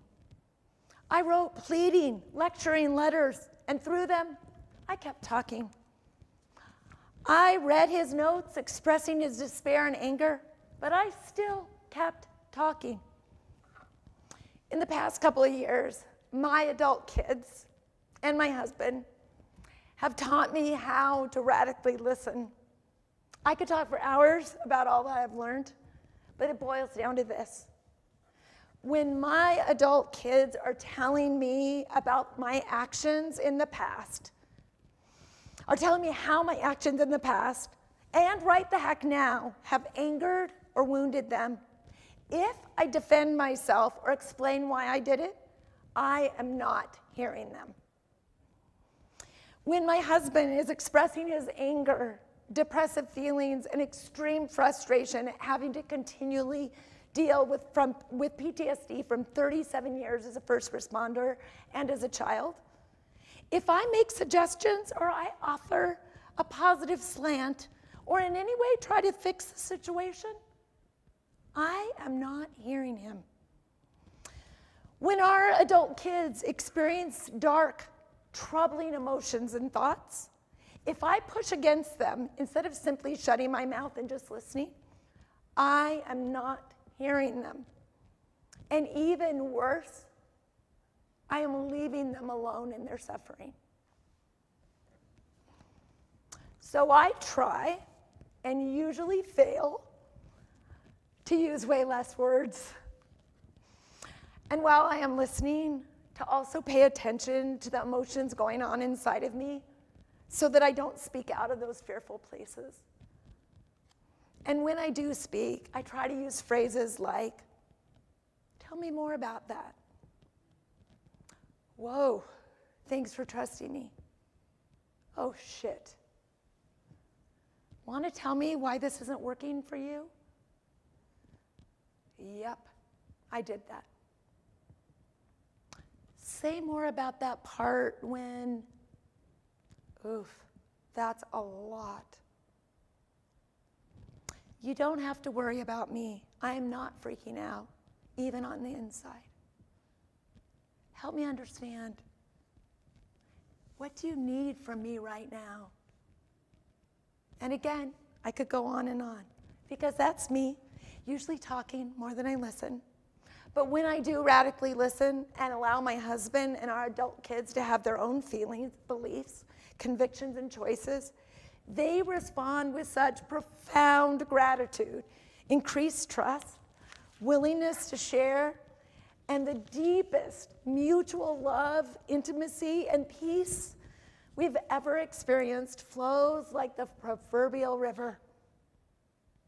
And lastly, number 5, I don't know if my numbers were right, but oh well. This is the first time I've ever done this. Everybody needs therapy. Well, at least I sure do. Our therapist in the past year has gently and lovingly pointed out some huge blind spots that I have had, as well as seeing me and naming and loving the things deep inside of me that were ignored or shamed as a child. He has helped me immensely to learn how beloved I am, to know that I am enough, just like I am, even if I never change my tendencies to talk too much and too loudly, to communicate with too much energy, to drive my husband crazy with too much obsessiveness about recycling and saving water, and a long list of other things, too much and too many to name. Through therapy, I've come to like myself and to know that I truly am enough. And boy, has that ever helped me to show up with love for others. So I encourage everyone to find a therapist who believes in them, who likes them, who sees things they can't see, who makes observations and shares wisdom that they couldn't come up with on their own or even with their most trusted friends, who uses research-backed methods to help them learn to have compassion for their child self and their adult self. Trust me, the time and money will be one of the best investments you'll ever make. In closing, my prayer is that all of us together will commit ourselves anew each and every day to stumbling toward the kind of love we need for ourselves and others. The truly scandalous, endless, extravagant, unrestrained, and actually, truly unconditional love of God. Periods. No buts. No conditions. Just because we breathe. Thanks, you guys, for hanging in there and listening. I'm gonna.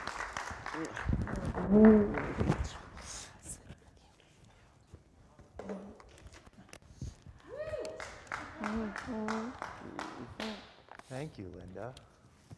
Thank you, Rob. Linda told me that she doesn't do this very often because she doesn't want it to become rote or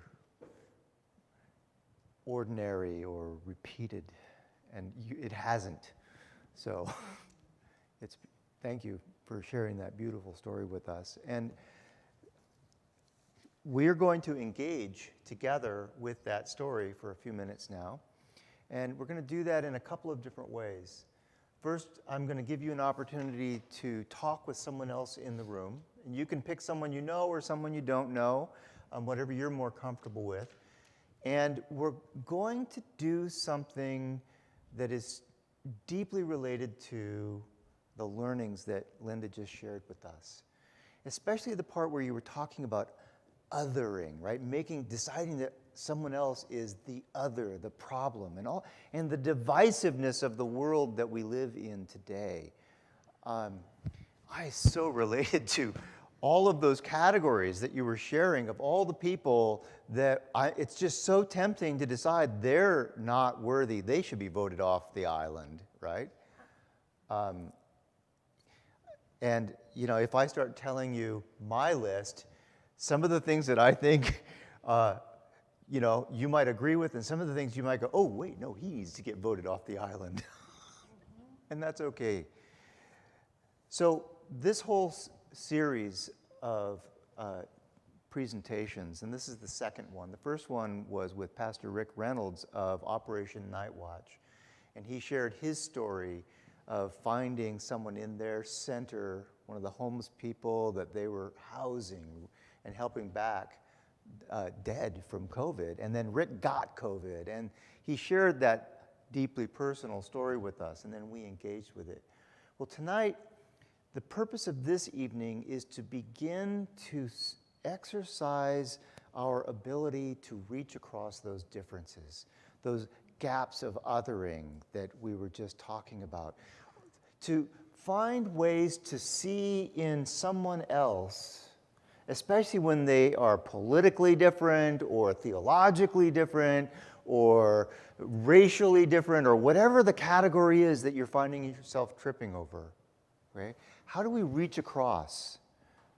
Or how do we invite them across those gaps that we live with? And so there's a program that comes from the office of our presiding bishop, a fellow by the name of Michael Curry. Really interesting guy. You may have seen him. He preached at the royal wedding, which was really wonderful. But his staff came up with this program on the theme of From Many, One. And they propose that we engage with each other with these 4 questions. What do you love? What have you lost? Where does it hurt? And what do you dream? The purpose of asking these questions is to give ourselves the opportunity to see the other, to recognize the humanity in the person across from us, to recognize the image of God in someone else who's behaving differently or believing differently or speaking differently or whatever it is that we're allowing to divide us. What do you love? What do you value? What will you struggle to protect? What have you lost? What keeps you up at night? What has been lost in your community? What do you miss? Where does it hurt? How have you been wounded in life? What makes you angry? How or where do you feel that pain and anger? And what do you dream? What do you hope for the future, for yourself, for your family, for your community, for your nation? These questions can be engaged at many levels. You can engage them lightly. I really love chocolate ice cream. I do. I really love chocolate ice cream. I mean, I know that vanilla is good, but chocolate is amazing. Chocolate ice cream. So, and I really love being with people who have the courage to engage in things that matter. And those are 2 really different kinds of love. So you engage with these questions at the level that you can, at the level that you're able. And what we're going to do now is we're going to take a few minutes and pair up, and I'm going to give you 3 minutes each. And I will time it.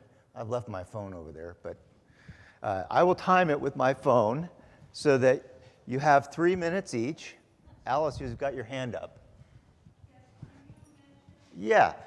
So we had a little technical difficulty, and the idea was going to be that the people participating online would be able to watch all of this on Zoom, and that didn't work out.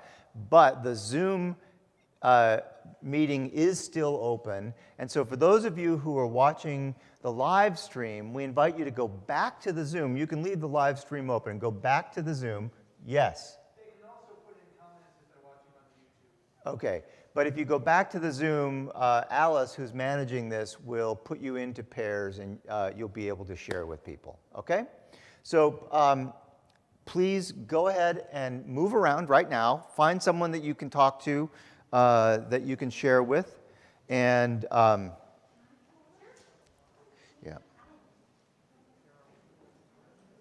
All right.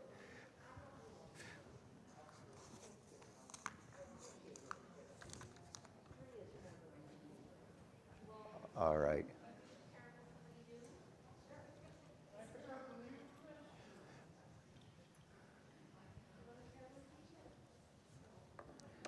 So before we start, with your permission, I will say another little prayer. So please pray with me. O Lord God, may we speak with love. hear with empathy, question with kindness, and comment with curiosity. May our time together expand our understanding of each other and of you, O Lord. Amen. All right, so in your pairs, go ahead and have one person start. I've left the questions up here. Just briefly answer each of these questions. What do you love? What have you lost? Where does it hurt? And what do you dream? And I can tell you that it's more fun when what you share are stories. So if you can share a story about what you love, that's even better. Like what you felt, what happened, what you remember, those sorts of things really enliven this exercise. So go ahead and start, and I'll give you a 30-second warning when it's going to be time to switch or to finish. Okay? So go ahead. 3 minutes. 3 minutes each, okay? Total. 3 minutes each. It'll be a total of 6 minutes.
Okay. Thank you. I would like you to now switch so that the other person gets a chance to share their answers to these 4 questions.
30 seconds, so begin finishing your stories.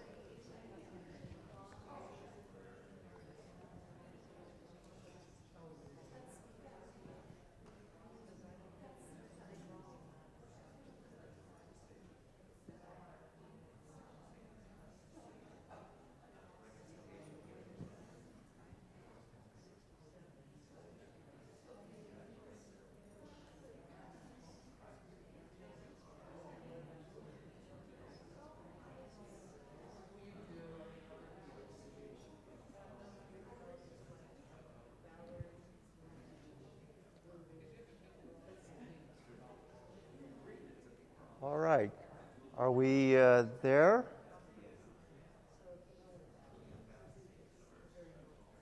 Still hear a few people finishing up.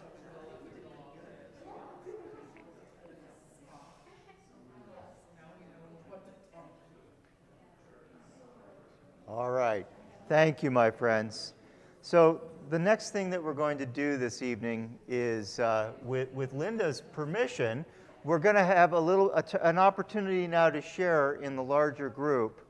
And this is an opportunity to share your experience of engaging with one another with these 4 questions in this context. I mean, this is not just any old context, right? It's not just any old thing that we're trying to learn here. No. So in the context of this story and these issues, you know, what have we learned this evening from our sharing and from Linda's presentation? And what would you like to ask Linda, or what would you like to share with each of us, or with Linda, etc.? So this is an opportunity for conversation and sharing. Right, and remember that, like, I just had the most sacred connection with Tina as she shared with me what's coming up for her. It doesn't have to be anything, it doesn't have to be a question, it doesn't have to be anything about what I said. But if you notice, you know, things coming up out of these questions, like, yeah, Right. It's an honor. It's an honor to be with each other in our pain. Thank you, Linda. So, what was your impression? Get someone share with me an impression from this sharing that we've just done with these 4 questions. What have you noticed? Too short. Too short. Okay. Here. I agree. Tina and we could go on for hours, I think. You almost did. Yeah. Rob. I feel like I just had a sacred moment, even though it was too short. It was a sacred, short moment of connection with somebody I've never met before. Yeah. And stage is set for that. Isn't it? These questions are interesting in that way. In that if we actually ask and answer these questions together, Yeah. we are interacting on a different level. And if we come into a room with someone who has a completely different opinion or theology or whatever it is, whatever kind of divide we're talking about, and we engage with them about our difference, we'll probably have exactly the experience that we read about in the newspaper every day and see on the news every day, you know, of people fighting with each other. But if we share these 4 questions, Yeah. what do you love? What have you lost? Where does it hurt? And what do you dream? If that's where we start, we connect on a different level. Carola. I think some of the struggle in the question, when Linda was done, I was ready to walk out the door. The thought that I would have to talk to someone. Oh. And I'm not someone who walks out the door, as you know. But It's not easy, you're right. the struggle is internal as well as internal. Yes. And Okay. my own otherness, my Yeah. otherness. So, Would you, pass, say no if you don't want to, but would you be willing to share what emotions did you notice that made you want to walk out the door? It's so brave that you said that. yeah. You can pass. No, I'd love to try and figure that out, and so I'm sorry I pass this out loud. She does. I love it, so do I. She's a very good preacher. Absolutely. Go for it, But, Caroline. I think that there's an internal shaming, an internal, I shouldn't feel this way, I shouldn't, this is too hard, and I don't want to go there. And the thought that I would have to actually say something to someone I don't know, because most time, yeah, shame. Shame. Wow. Which is just another form of fear, that you won't be accepted. Yeah. Not for me, but I can understand, I mean, I separate the two words, but they're related. Your self-shame, was it like shame? Yeah.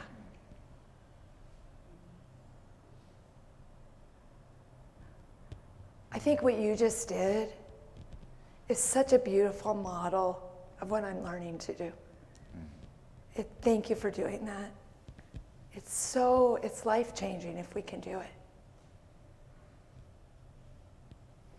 Linda, one of the things that in our dialogue coming up to this evening, that you've shared things that are happening in your family, things that are happening with your other children, and the thing the impression that I'm having, and correct me if I'm wrong, but the impression I'm having is that this story was just the beginning. It didn't end, and things didn't just like go back to normal and be okay or anything because Ryan's now not in your life anymore. It was quite the opposite, and there were repercussions of the decisions that you made. All of those decisions, even the early ones before the letter and et cetera, there were repercussions with your other children as well. Absolutely. And your friends, et cetera. And the thing that fascinated me most in the things that you shared through email were your openness to the struggle.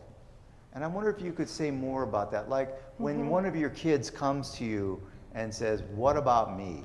Yeah. You know, Ryan was amazing in those last moments, but he wasn't a saint. So what about me, right? Oh yeah. Our one of our children has recently moved back home.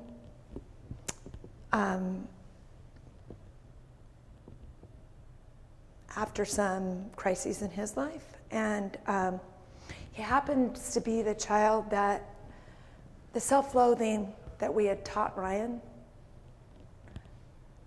he's the child that self-loathing was taken out on.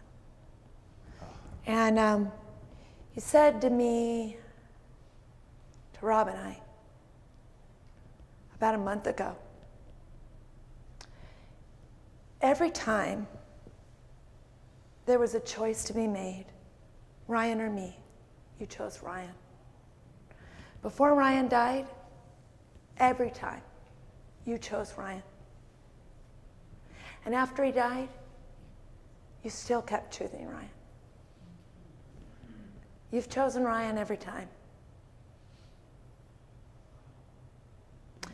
The old me would have said, wouldn't have noticed what I was feeling, would have said, I'm so sorry that you felt that way, but that's not true. Yeah. Nuh-uh. That's not true. Do you remember when we did this? Do you remember when we did this? And so it's through my own work, doing my own work of recognizing that I can talk, that the miraculous thing is, my husband, my adult kids, they just want to be heard. And my adult son, my youngest son, is so amazing because we'll just listen and not defend. And he'll say, wow, it felt so good to just say that out loud. Thank you for just letting me name it. Wow. Thank you for not trying to fix it.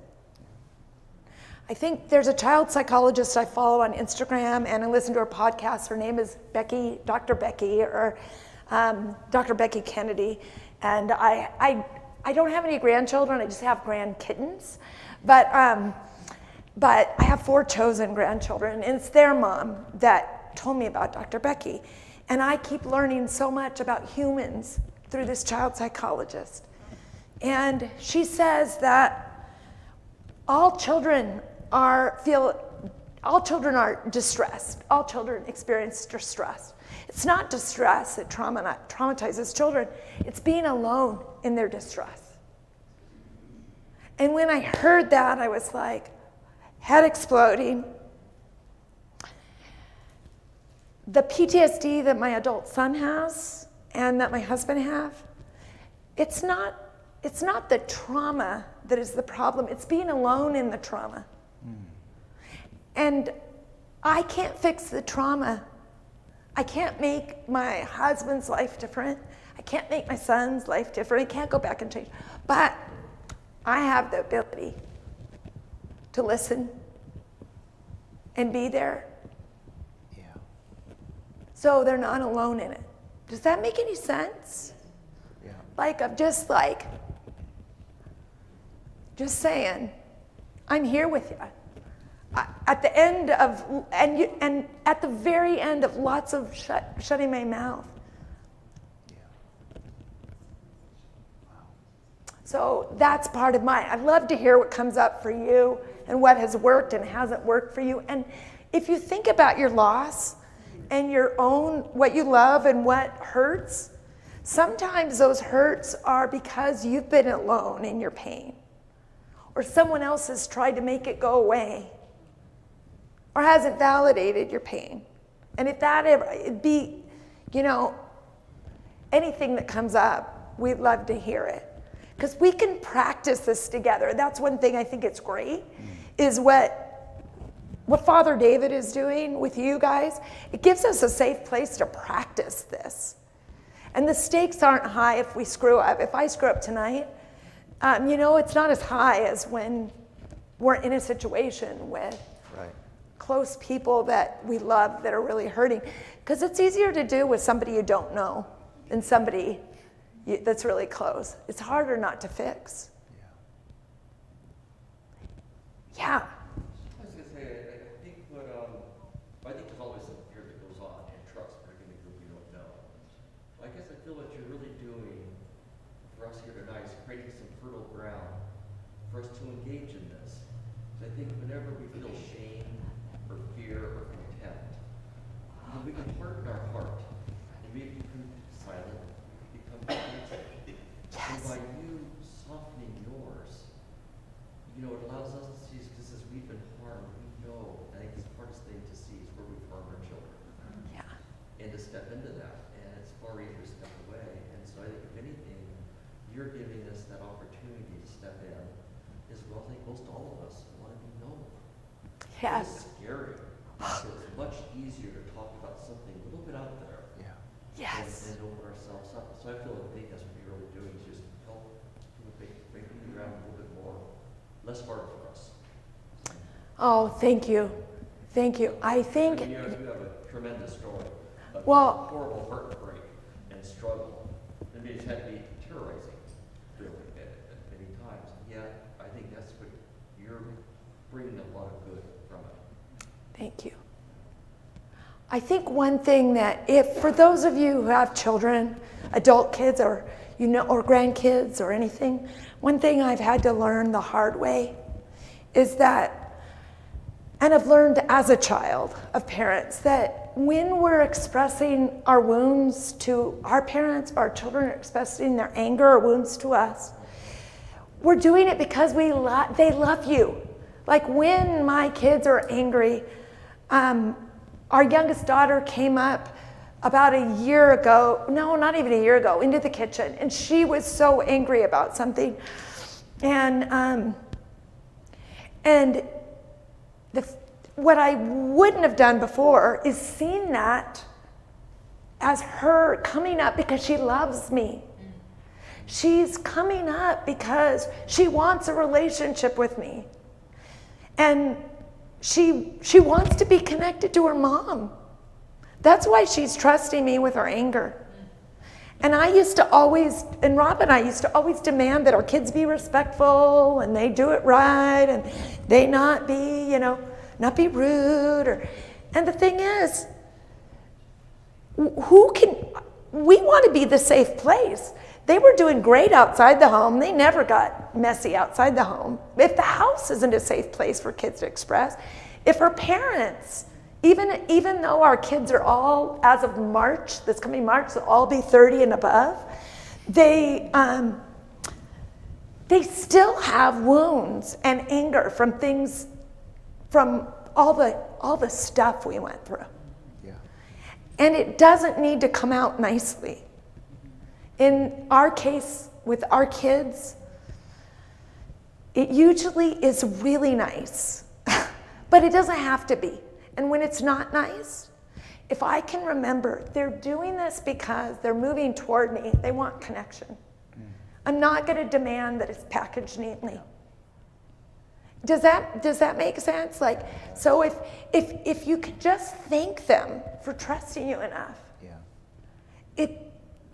it's big. It's big because we did really, really screw up in ways that, especially our younger kids, they really, really got the short end of the stick while we were so freaked out. It's not that we weren't there in body, but our heads were so obsessed with what was going on with our other child that our bandwidth was like this. So we didn't see what they were going through.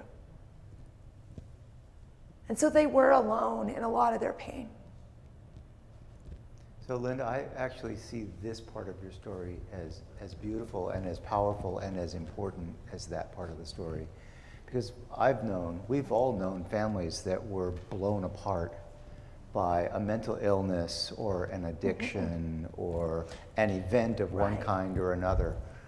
And I know in my immediate family, in my own family, I've watched cousins go through that, cousins who, they go through a trauma in the family, and here we are 30 years later, and those people are not the same. No. And they're still not in a relationship.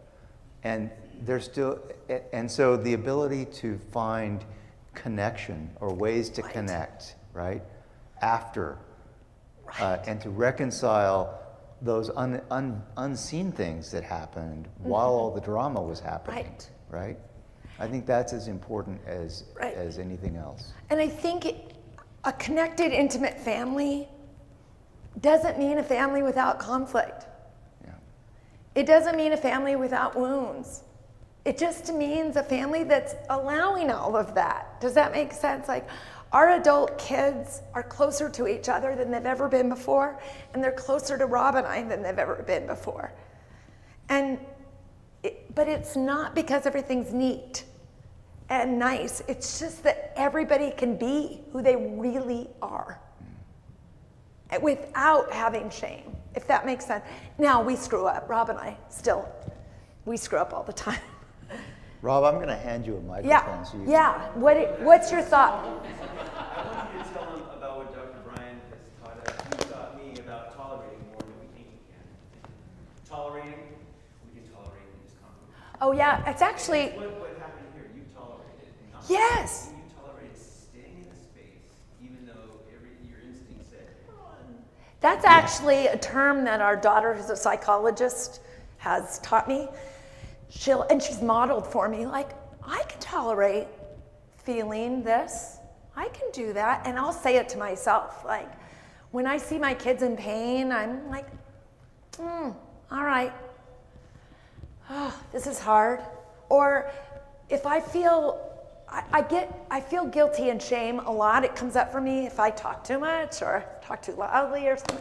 And reminding myself, oh yeah, that's the old pattern. I can tolerate it. If you kind of remind yourself, Good language. like when you feel yourself shutting down because the emotion is too big, sometimes you can just tell yourself, all right, I can tolerate this, even if I need to take a break at times. I can tolerate this. It just helps me to consciously go, I think the thing I've learned from meditation is that when I feel ashamed, if I recognize it like you did and say, oh, I feel ashamed, if I recognize I'm feeling shame, right then I kind of stop the runaway train. Just acknowledging it stops me from going down the shame route and get like, where you're like, you follow that feeling way down and you start trusting that feeling. You're like, oh my gosh, I feel ashamed. There must be something I really should feel ashamed about. I must have done something shameful. At least that's what I do. I'm like, right way down that road.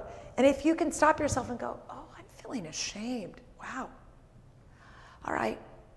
Just going to tolerate it for now. Maybe later I'll talk to somebody, figure out where that shame came from, why that's coming up for me. It's helped me anyway to be sturdy for my kids. Mm-hmm. Yeah. I think the toleration or the tolerating thing, the other direction from going down and chasing that is to numb the feeling. Right. And to find a place where you're neither chasing nor numbing. Yes. You got it. Alice. Can you repeat the question? That was, you basically Here. said, oh yeah, you got the mic, yeah, this is really good. Sorry. What you were saying, Linda, about tolerating, learning that you can tolerate more means we kind of have an option of chasing whatever is down that bunny trail, Right. whether it's shame or fear or whatever, or numbing the feelings, so not feeling them at all. Pushing against them. Yeah. Just, no. And with behaviors of numbing, whether that is drugs, alcohol, computer games, exercise, Yep. eating, whatever. But to find a balance so that neither one has to happen at that Right. moment. And America is great at numbing, right? If you start paying attention, you'll hear people say, oh, that makes me too sad, can't watch that. It's in the past, don't think about that anymore. People will say to me all the time, haven't you forgiven yourself? Haven't you forgiven yourself for that? Why do you keep, and it's not about that for me. But it's like, America's really, really great at we either numb, we either push down and think, oh, that's too hard to think about. Sometimes I'm like, and I don't mean you don't dose yourself. It's normal. I can only listen to so many climate change podcasts without right? I have to go, whoa, I already feel enough existential angst over this thing that I know that my recycling doesn't make any difference for. I can only listen to so much, right? You can titrate it, but pushing it away, actually, that's the thing. Your stuff gets bigger. It gets more powerful. I remember when there's a documentary that tells our story. It's called For They Know Not What They Do, and we're one story of 4 stories in the film. It's on Amazon Prime and iTunes, and it tells our story. And when I watched it the first time at Tribeca in Manhattan, we were in a very small room at the HBO building, and I watched this documentary, and I had a full-blown PTSD episode watching it. And I could hardly breathe, and I am weeping, and everybody was telling me, it's like, why don't you forgive yourself? It's fine. It's like, you didn't know better. When you know better, you do better. And don't feel, And I came home after spending nights not sleeping, and I felt really dysregulated. And I remember our therapist, Dr. Brian, I call him the Dalai Lama of Puget Sound. He's amazing.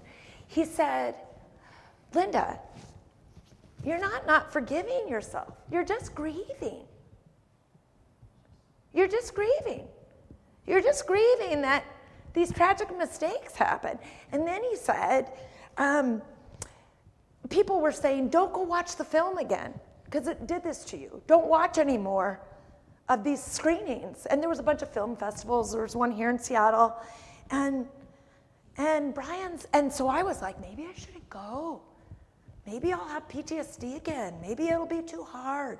And he said, the more you say, oh no, I don't want to feel that, you make it a monster. You give it power.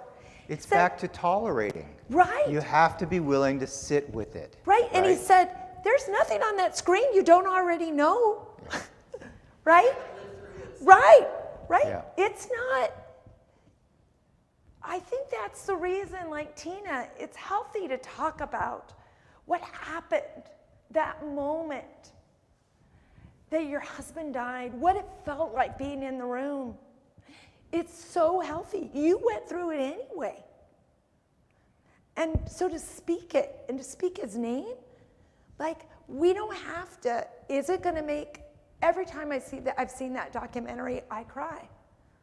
One time I had to watch it without Rob with me. I didn't like it.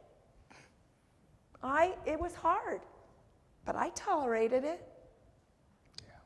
I hope it's kind of, I would love to hear what you think. Again, I'm talking too much, so somebody else.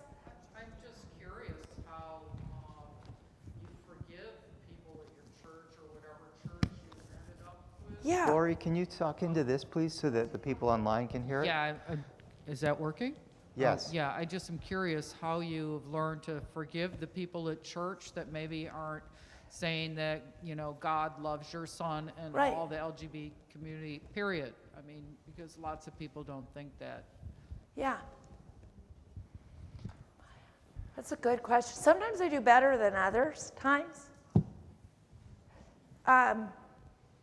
Sometimes I do better than other times. There's times where, but actually, you know what? I just figured out that sometimes, for me, why I push against those people and I put up blocks and I other them and I'm like, is because for me, I am so afraid of getting sucked back into that way of thinking. Like it hurt my family so badly that there's something, I think it's because they're still in the system that I was in for so many years. And it's a system that encourages you not to question and not to ask, and it's a very insular system, right? Where you don't get the chance to hear from people that are different. You don't get the chance to listen to people of color or people that are that are barely making their rent. They can barely pay for rent. You don't meet those people in those spaces. You surely don't meet, trans and non-binary people. You don't. So I think the thing is that if I hate them, I'm hating my old self. So, that was me. And I see a lot of parents of gay kids on the left hating them. And I think if you don't examine it and go,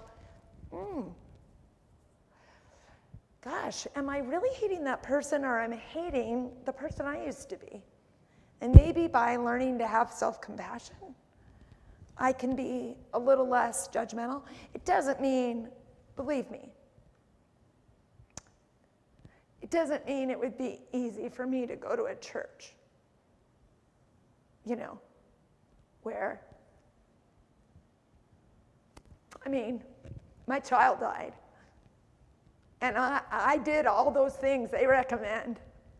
So there's times it feels really hard for me I want to go, and there's people in our lives that still very much cling to that. And Rob and I sometimes want to go, we did all those things. Do you not see? Like, they don't work. We couldn't have done them with more fervor. So, yeah. But I think the thing is usually it's about my stuff more than their stuff.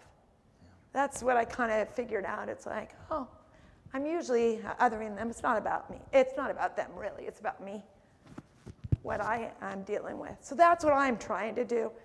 But it doesn't mean we don't set boundaries, right? Or yes. Thanks, Linda. yeah, that's a really good question. Yeah. Kind of a follow-up adjacent to that. During that period of your life, you stated a lot of your actions were ruled by this fear. Yeah. And had you not had this traumatic event in your life to break that up, what would you think, if anything, could be sort of the pick to break through that fear that some are still operating in? Oh, boy. It's going to have to be a short answer to a long I'll question. tell you this. I'll tell you We're really. out of time. I'll tell you this. I would never expect somebody from the LGBT community or a person of color to engage with someone like me who thought she was a really good, I'm not racist, I'm a good, I would never do that. And, we have gay friends, that kind of attitude. I would never expect somebody from a marginalized community to engage with me. But the ones that did, the ones that had the ability to do, they changed my life after Ryan died. It took us a long time to wake up to to change. And they changed our lives. So the question, for those of you online who might not have been able to hear Kaylin's question, was basically how, you had those dramatic events in your life that led you through this period, through and past being the fearful responses and into a loving response. And that's really simplifying, I know. No, but it's right. Oversimplified.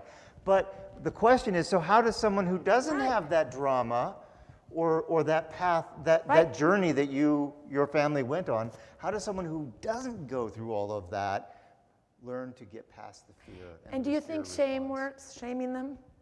Do you think shame works? Does anybody think shame changes somebody? No, not so much. Yeah. Anger? Yeah. Control, shame, power. Yeah, it would have sent me running back. Shame and anger, for me, would have sent me running back to the right. And what I heard in your response was that it was people with courage who were willing to be in relationship with you, who didn't fit the categories. Yeah. Right? That's what made the difference. It did. So I want to thank all of you for coming this evening. And it is. This feels like therapy, doesn't it? Yeah, we're done. Right. We're a little bit over time even. And so thank you for hanging in there. Yeah. And thank you for those of you who are watching online for participating. Yeah. We do have, Linda didn't even ask for an honorarium to do this tonight. She did this entirely out of the generosity of her heart. We are taking a collection, and you can donate either in person here or online at our website using our donations page. And any donations that we receive from this event will go, number one, to support the Robertsons. They're going to be traveling in May of 2022 to the Queer Christian Fellowship Parents Summit. And so we'll share those proceeds with them. And then other proceeds, we'll use those to support these events that we're doing here at St. Dunstan's Church and our feeding and outreach programs at the church. So thank you for coming this evening and for being willing to share your answers to those 4 questions with each other. And Linda and Rob, thank you for your courage. And as you said to Carola, your willingness to soften your heart And to do it publicly with us is such an example. So God bless you and thank you for that.